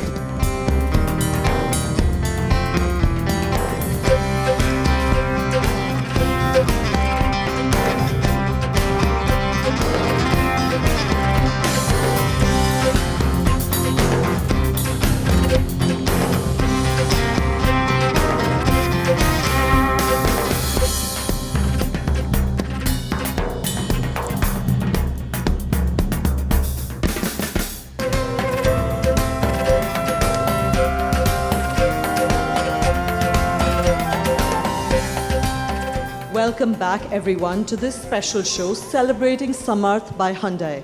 We hope this initiative will deliver an ACE, so to speak, for those with any kind of disability, and we're using ACE here as an acronym, if you like. A is for accessibility, whether in trains, planes, offices, stadiums. C is for us making this a more caring world, and E for employability. This is a long-term vision, but there is an immediate plan. Hyundai is supporting 6 of our para-athletes in their quest to win medals for India. The next big event is, of course, the Paralympics in Paris in 2024. And the first one of... Yes, you can cheer very loudly. You can catcall. Anybody free to whistle as well? Whistles invited too. So the very first one is Sheetal Devi, the world's first female archer without arms to win a world medal. She's just 16 from Jammu and won 2 golds in a single edition of the Asian Para Championships this year in China. Her images shooting bullseye with her feet went viral. She's preparing for an event and could not join us in person, but will join us on a live link. Thank you, Sheetal. अगर आप सुन पा रहे हो, thank you हमसे बात करने के लिए. Thank you. राइट शीतल, अभी हम आपसे बात करेंगे, पर अब वक्त है बाकियों को इंट्रोड्यूस करने के लिए. We have Prachi Yadav. Please come and cheer for her as loudly as you can. The first Indian to win a gold in the para canoeing event in the Asian Para Championships in 2023. She's won 4 gold, 1 silver and 1 bronze in different international para events, and she's here. Abhishek Chamoli, feel free to wave out to our audience over here. Won a bronze medal in men's javelin in the Asian Para Championships this year in China. He has medals in the World Para Athletics events, even in shot put. Yogesh Katunya, you can say hello as well to everybody. He won silver in the men's discus throw in the Asian Para Games in 2023 in China. Just to remind our viewers that India actually won more medals at the Para Games this year than at the Asian Games. It was 111 medals in the Para Games and 107 in the Asian Games. So yeah, you can cheer a little loudly for that as well. Simran Sharma, please say hello to everybody as well.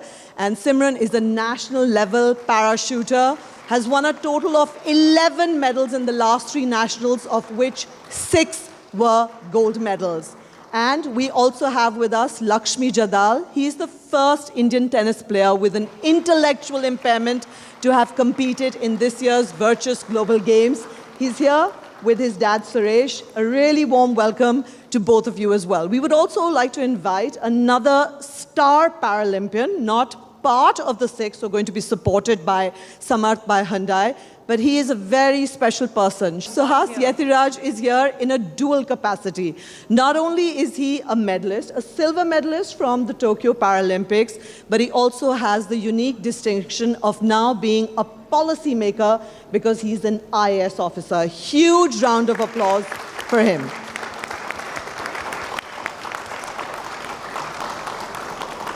Deepa, Malik is somebody who really needs no introduction. She's one of the most well-known faces, not just from India, but around the world. And while she came over here, the way she was being mobbed for photos and selfies kind of explained it. She was the first Indian woman to win a medal at the Paralympics for India with her silver in shot put at the Rio Paralympics. And now giving back to the sport as president of the Paralympics Committee of India, or PCI. And also joining us is another lovely Malik lady, and happens to be Deepa's daughter, but a para-athlete in her own right, a very motivational speaker, somebody who took part in the Para-Asian Games this year and bettered her own national record, and co-founder of the Wheeling Happiness Foundation, which helps people with disability in every which way possible. Deepa, I want to start with you. You have done for disability sport what Sania Mirza and Saina Nehwal did for sports for women in general. How many people come up to you and say, "Hame aapki tarah banna hai"? I feel humbled when you say that, and I feel equally humbled, and I find purpose in my life when someone walks up and says, "We want to play like you do," or when the girls, especially in the rural area, I hail from Haryana, go back and tell their parents they're wheelchair users or they are in some disability, and they say they want to play.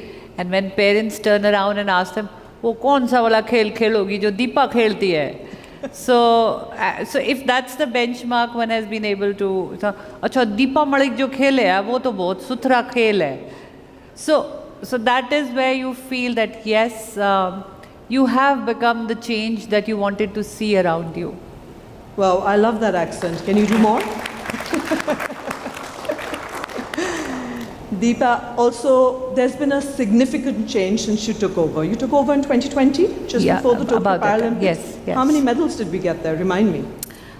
Okay, so I won't say that it is only because of me, but I have to thank the government for the inclusive policies, focus of Honorable Prime Minister Narendra Modi in person, and accountability. Like we just heard Hardeep Puri sir say that now you have to be accountable for your work and you have to really deliver if you have been given a responsibility. And I'm fortunate to get that support through inclusive schemes in sports. But yes, I'm very proud to say that when I won my medal, and I think it was one of the NDTV conclaves, which was the first one for me. As soon as I landed in India, I was immediately taken to the Taj Hotel where this youth conclave was going on. And I was asked in one such platform that how do you feel being the first woman to win a medal? And I said, this is a moment of paradox for me, because with the happiness of a medal coming to a female in India comes a question with it, that what took independent India so long to make one? More than 7 decades and we did not have a medal, whereas the first medal which came among the male was in 1972 when Petkar sir won his medal.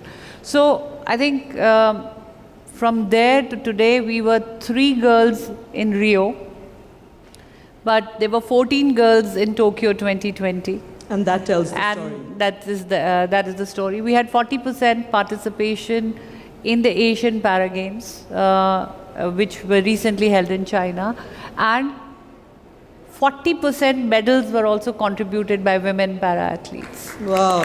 So it's not just a symbolic participation, but it is also in terms of winning medals and adding medals. 9 golds to the medal tally were given by women, by female medals.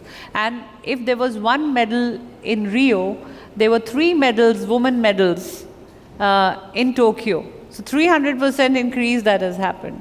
So we are really, like we just had a comparison. But if I may elaborate, as a proud president of Paralympic Committee of India, if I may elaborate that the Asian Games contingent was 700 plus in, I think, 35 plus or 40 plus sports. But our contingent was just 309 para-athletes in 17 sports. And if we see sports in Asian Para Games Jakarta in 2018, we had participated in only 9 sports. Right. And this time we have participated in 17 sports. So you can see the growth that has happened. And You may not want to take credit, but we're giving it to you. Yeah, so Deepa, you're an icon for everybody. Thank you. Let me ask your daughter what she thinks about. Do you fight with your mum, or do you see her as the icon at home as well? Taking inspiration from the way she has given back to people with disabilities in the community, I have kind of tried to follow the same footsteps, and I'm similarly focused on assisting people with disabilities, especially in the rural areas, to come up not just in sport but in any field of their choice. And that is the kind of initiatives that we have been undertaking. And like you said, I myself am also an athlete, and I have just participated at the Asian Para Games. But the entire trajectory of my life, especially living with a disability myself, would have been very different if I did not have her to draw inspiration from. She's an inspiration for all of us. Prachi, हमारी बात हो रही थी और मैं आपसे पूछ रही थी कि अगर आपको एक लाइन देनी हो किसी को भी मोटिवेट करने के लिए तो आप क्या बोलेंगे? पैरा कनोइंग करने के लिए या जो भी स्पोर्ट करने के लिए आप क्या इंस्पिरेशन देंगे? मेरे जितने भी दिव्यांगजन हैं वो उनको मैं यही कहना चाहूँगी कि आपकी जो दिव्यांगता होती है, अगर आपने दिमाग से सोच लिया कि आप दिव्यांग हैं तो आप दिव्यांग हैं। अगर आप शरीर से दिव्यांग नहीं होते, अगर आपने मन में ठान लिया कि आप कुछ करना चाहते हैं तो आपको करने से कोई नहीं रोक सकता है। जैसे मैंने भी जब शुरुआत की थी स्पोर्ट्स की, मेरे रिश्तेदार वगैरह सब बोलते थे क्या कर सकती है, कुछ नहीं कर सकती, ये साइकिल भी नहीं चला सकती, ये चल नहीं सकती। जब मैं फर्स्ट टाइम मेरे पिताजी मुझे स्कूल में एडमिशन कराने गए थे तब उन्होंने मुझे लेने से मना कर दिया था कि आपकी बेटी यहाँ पर कैसे हैंडल करेगी, इसको कौन सपोर्ट करेगा। मैंने काफ़ी तकलीफ़ें झेली है, मेरे पापा ने मुझे काफ़ी सपोर्ट किया। तो मेरा तो यही मानना है कि अगर आप दिमाग से स्ट्रॉन्ग हैं तो आप किसी भी जंग को जीत सकते हैं, जैसे मैंने जीता था। बहुत सही बोले आप। अब मैं किसी से पूछना चाहती हूँ जिन्होंने ऑलरेडी मुझे थोड़ी सी हिंट दे दी थी कि वो बहुत अच्छा गाना गाते हैं। सो आप अपना इंस्पिरेशनल गाना हमें गा करके सुनाएंगे। अच्छा, ये तो हमें भी नहीं पता था। मैं अगर गाने गाने लग गया तो सब लोग चले जाएंगे यहाँ से। नहीं, हम बिल्कुल नहीं जाएंगे, हम सुनने को मैं गाना नहीं, लेकिन मैं एक मोटिवेशनल लाइन बोलना चाहूँगा। हालांकि ये सबने सुनी होगी और बचपन से हम जब छोटे होते थे तो सब लोगों ने 101% सुनी होगी। और उस मोटिवेशनल लाइन से मुझे मतलब मैं बहुत ज़्यादा मोटिवेट होता हूँ, हमेशा सुबह उठता हूँ और उसको बार बार रिपीट करता हूँ। मैंने उस लाइन को लिखा भी हुआ अपने वॉल के ऊपर कि लहरों से डरकर नौका पार नहीं होती, लहरों से डरकर नौका पार नहीं होती, कोशिश करने वालों की कभी हार नहीं होती। तो मैं हमेशा कोशिश करता रहता हूँ कि मैं अपने आप को डे बाय डे इम्प्रूव करूँ। That's lovely। और आपसे हम क्या सुनना चाहेंगे? मेरी स्टोरी। आप अपने एक्सीडेंट के बारे में मुझे बता रहे थे। तो मैं ऐसा नहीं था, मेरा 2016 में बाइक एक्सीडेंट हुआ and then where I got my super ability as ma'am said earlier. And उसके बाद मैंने काफ़ी रिसर्च करी and under the influence of Deepa ma'am I came to know about Paralympics. And उसके बाद after corona I started playing for my country India and here I am in front of all of you with some medals and many more to come. Thank you. So Has, we haven't heard from you at all right now, but you're in a position to change policy because you're in the government. You're posted in Lucknow right now in the Ministry of Youth Affairs and Sports. But first I want to ask you, the only exam that ChatGPT could not pass was the civil services. So now you have to be put on the mat. Civil services exam was harder, or winning para badminton medals is harder? UPSC exam, or for that matter any other exam, you have to write once. But in sports, if you want to succeed, every match starts from 0-0. So yes, both are difficult in their own senses. It's like comparing apples to oranges. But I'd like to say one thing. Generally पहले कहते थे कि अगर पढ़ोगे लिखोगे होगे नवाब, खेलोगे कूदोगे होंगे खराब। तो आज की तारीख में India has not only become a sports watching nation, India is becoming a sports playing nation. तो पढ़ोगे लिखोगे होगे नवाब तो है ही, खेलोगे कूदोगे होगे लाजवाब भी है। तो इसलिए And Shahaz, the biggest example of this is Sheetal Devi. I think everybody saw her images. She uses her feet to do archery, and she's joining us. She couldn't be here in person. शीतल, आपने इतना शानदार प्रदर्शन किया Asian para tournament में और वापस आकर के आप प्रधानमंत्री से भी मिली थी, क्या बोला उन्होंने आपको? मैं प्रधानमंत्री जी से मिली थी तो मुझे बहुत अच्छा लगा मिलकर, अपना आशीर्वाद दिया, मोटिवेट किया। जैसे लोगों के पास अब वीडियो पहुंची है, देखते हैं वो भी, उनको भी अच्छा लगता है और मुझे भी बहुत अच्छा लग रहा है। आपके हीरोज़ कौन है? किसको श्रेय जाता है आपको चैंपियन बनाने के लिए? कोचेस को और प्रीति दीदी को और माता पिता को। ओके, सो हम अपने दर्शकों को बता दें कि ये प्रीति मैम हैं जिन्होंने शीतल को इंट्रोड्यूस करा था स्पोर्ट्स के लिए। पर शीतल, लोगों को क्या गलत फहमियाँ थी आपके बारे में चैंपियन बनने से पहले? क्या क्या बोलते थे आपको? जैसे लोगों को लगता था कि ये कुछ नहीं कर पाएगी और मुझे भी लग रहा था कि मैं नहीं कर पाऊँगी, बट यहाँ तक पहुँचाने में मुझे कोच का हाथ है। आज मैं जो यहाँ पे खड़ी हूँ अपनी कोच की वजह से ही खड़ी हूँ। ऑफ कोर्स कोच का बहुत बड़ा रोल होता है, पर आप बताना चाहोगे हमारे दर्शकों को कि आप अपने पैरों से क्या क्या कर लेती हैं? वैसे मैं बताऊं कि मैं बचपन से ही अपने पैर से काम करती हूँ, लिखना, पढ़ाई करना, खेलना, पेड़ पे चढ़ना, सब बचपन से ही। अब तीर भी चला रही हूँ पैर से। Deepa, you know, she also told us, you know, off camera that she met an archer who also does archery with his feet. Mark Stutzman, I think his name is. Yes. And his story is remarkable. He says he started learning archery as a way to put food on the table. He lives in America, in Iowa, and he said he needed to shoot deer to literally put food on the table. He was given up for adoption at 3 years. It's a daily battle, right? This life in some way? Yes, I think, but I'm glad we have platforms like this where discussion is being done. There is a lot of conversation on the topic. A lot of people, stakeholders are now coming together to support. And the narrative is changing, and it's changing fast. And I feel that each one of us has to take the onus. Some way or the other, each one of us has to question themselves that what is the contribution that you have done to make India more accessible, to change one mindset. And I think it's going to have a ripple effect, and we can together bring the change. Struggles are there, but like I said, I'm again a very positive thinking person, and I always inspire. So it is also important for persons with disability to take onus, take responsibility, understand that they're a vital part of a nation where they need to give back to the society. Right. So they also have to develop a skill, educate themselves, or find their purpose so that they can contribute in nation building. Yeah. So, and demand and ask. Yeah. I'd also like to ask Lakshmi's father, Suresh, to say a few words to us. Suresh, a message for other parents who go through this on a pretty much a daily basis, the challenge of bringing up a child who is different. As he is intellectual disability, I found out the interest of the child. First of all, we have to see the interest of the child. I see the child is seeing the sunset and dreaming about to go for the tennis. He play tennis. That's the way we have to find out the. और आप लोग 20 kilometre drive करते हो रोज to make sure that he can have his tennis 30 practice. से 40 kilometre drive करते हैं, हर रोज 7 hours practice करता है, and he is selected for the Australian Open 2024. We're really looking forward to that. I'd also like to take this opportunity now to call the Minister of State for Health, Mr. S.P. Baghel. I think he's here right now. आ जाइए sir.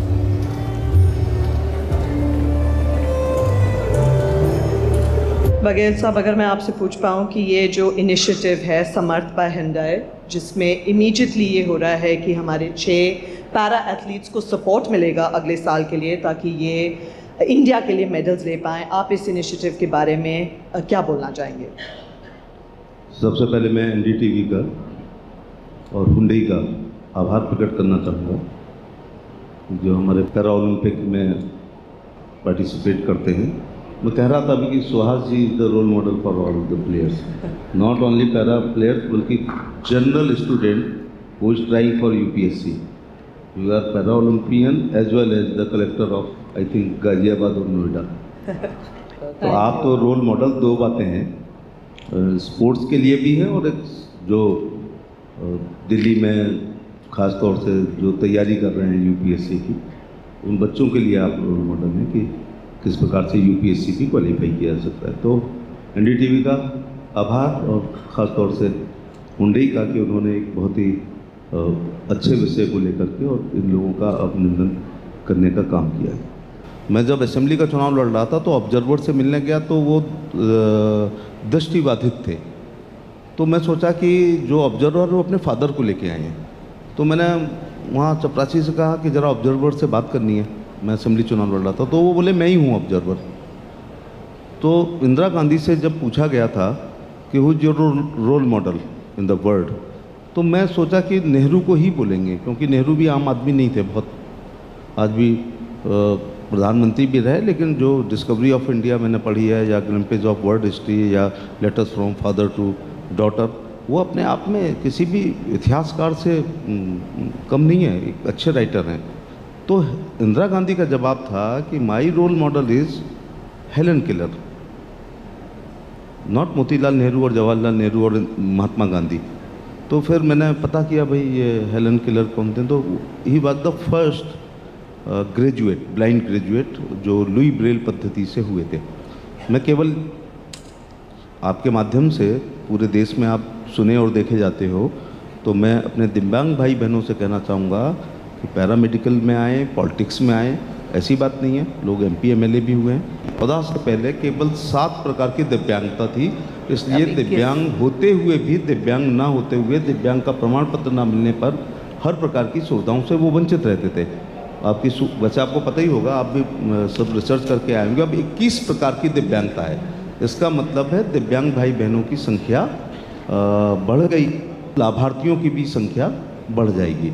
एक और number भी है, यहाँ पे सारे जो champions बैठे हुए हैं ये दुनिया में 1 या 2 या 3 नंबर पे आए हुए हैं वर्ल्ड स्टेज पे, तो हम इनको सेलिब्रेट करना चाहेंगे। फिर भी मैं एक बार और रिक्वेस्ट करूंगी कि ये फोटो आप हम लूज़ नहीं करना चाहते हैं, जहाँ आप हमारे पैरा एथलीट्स को एक मेमेंटो प्रेजेंट करेंगे।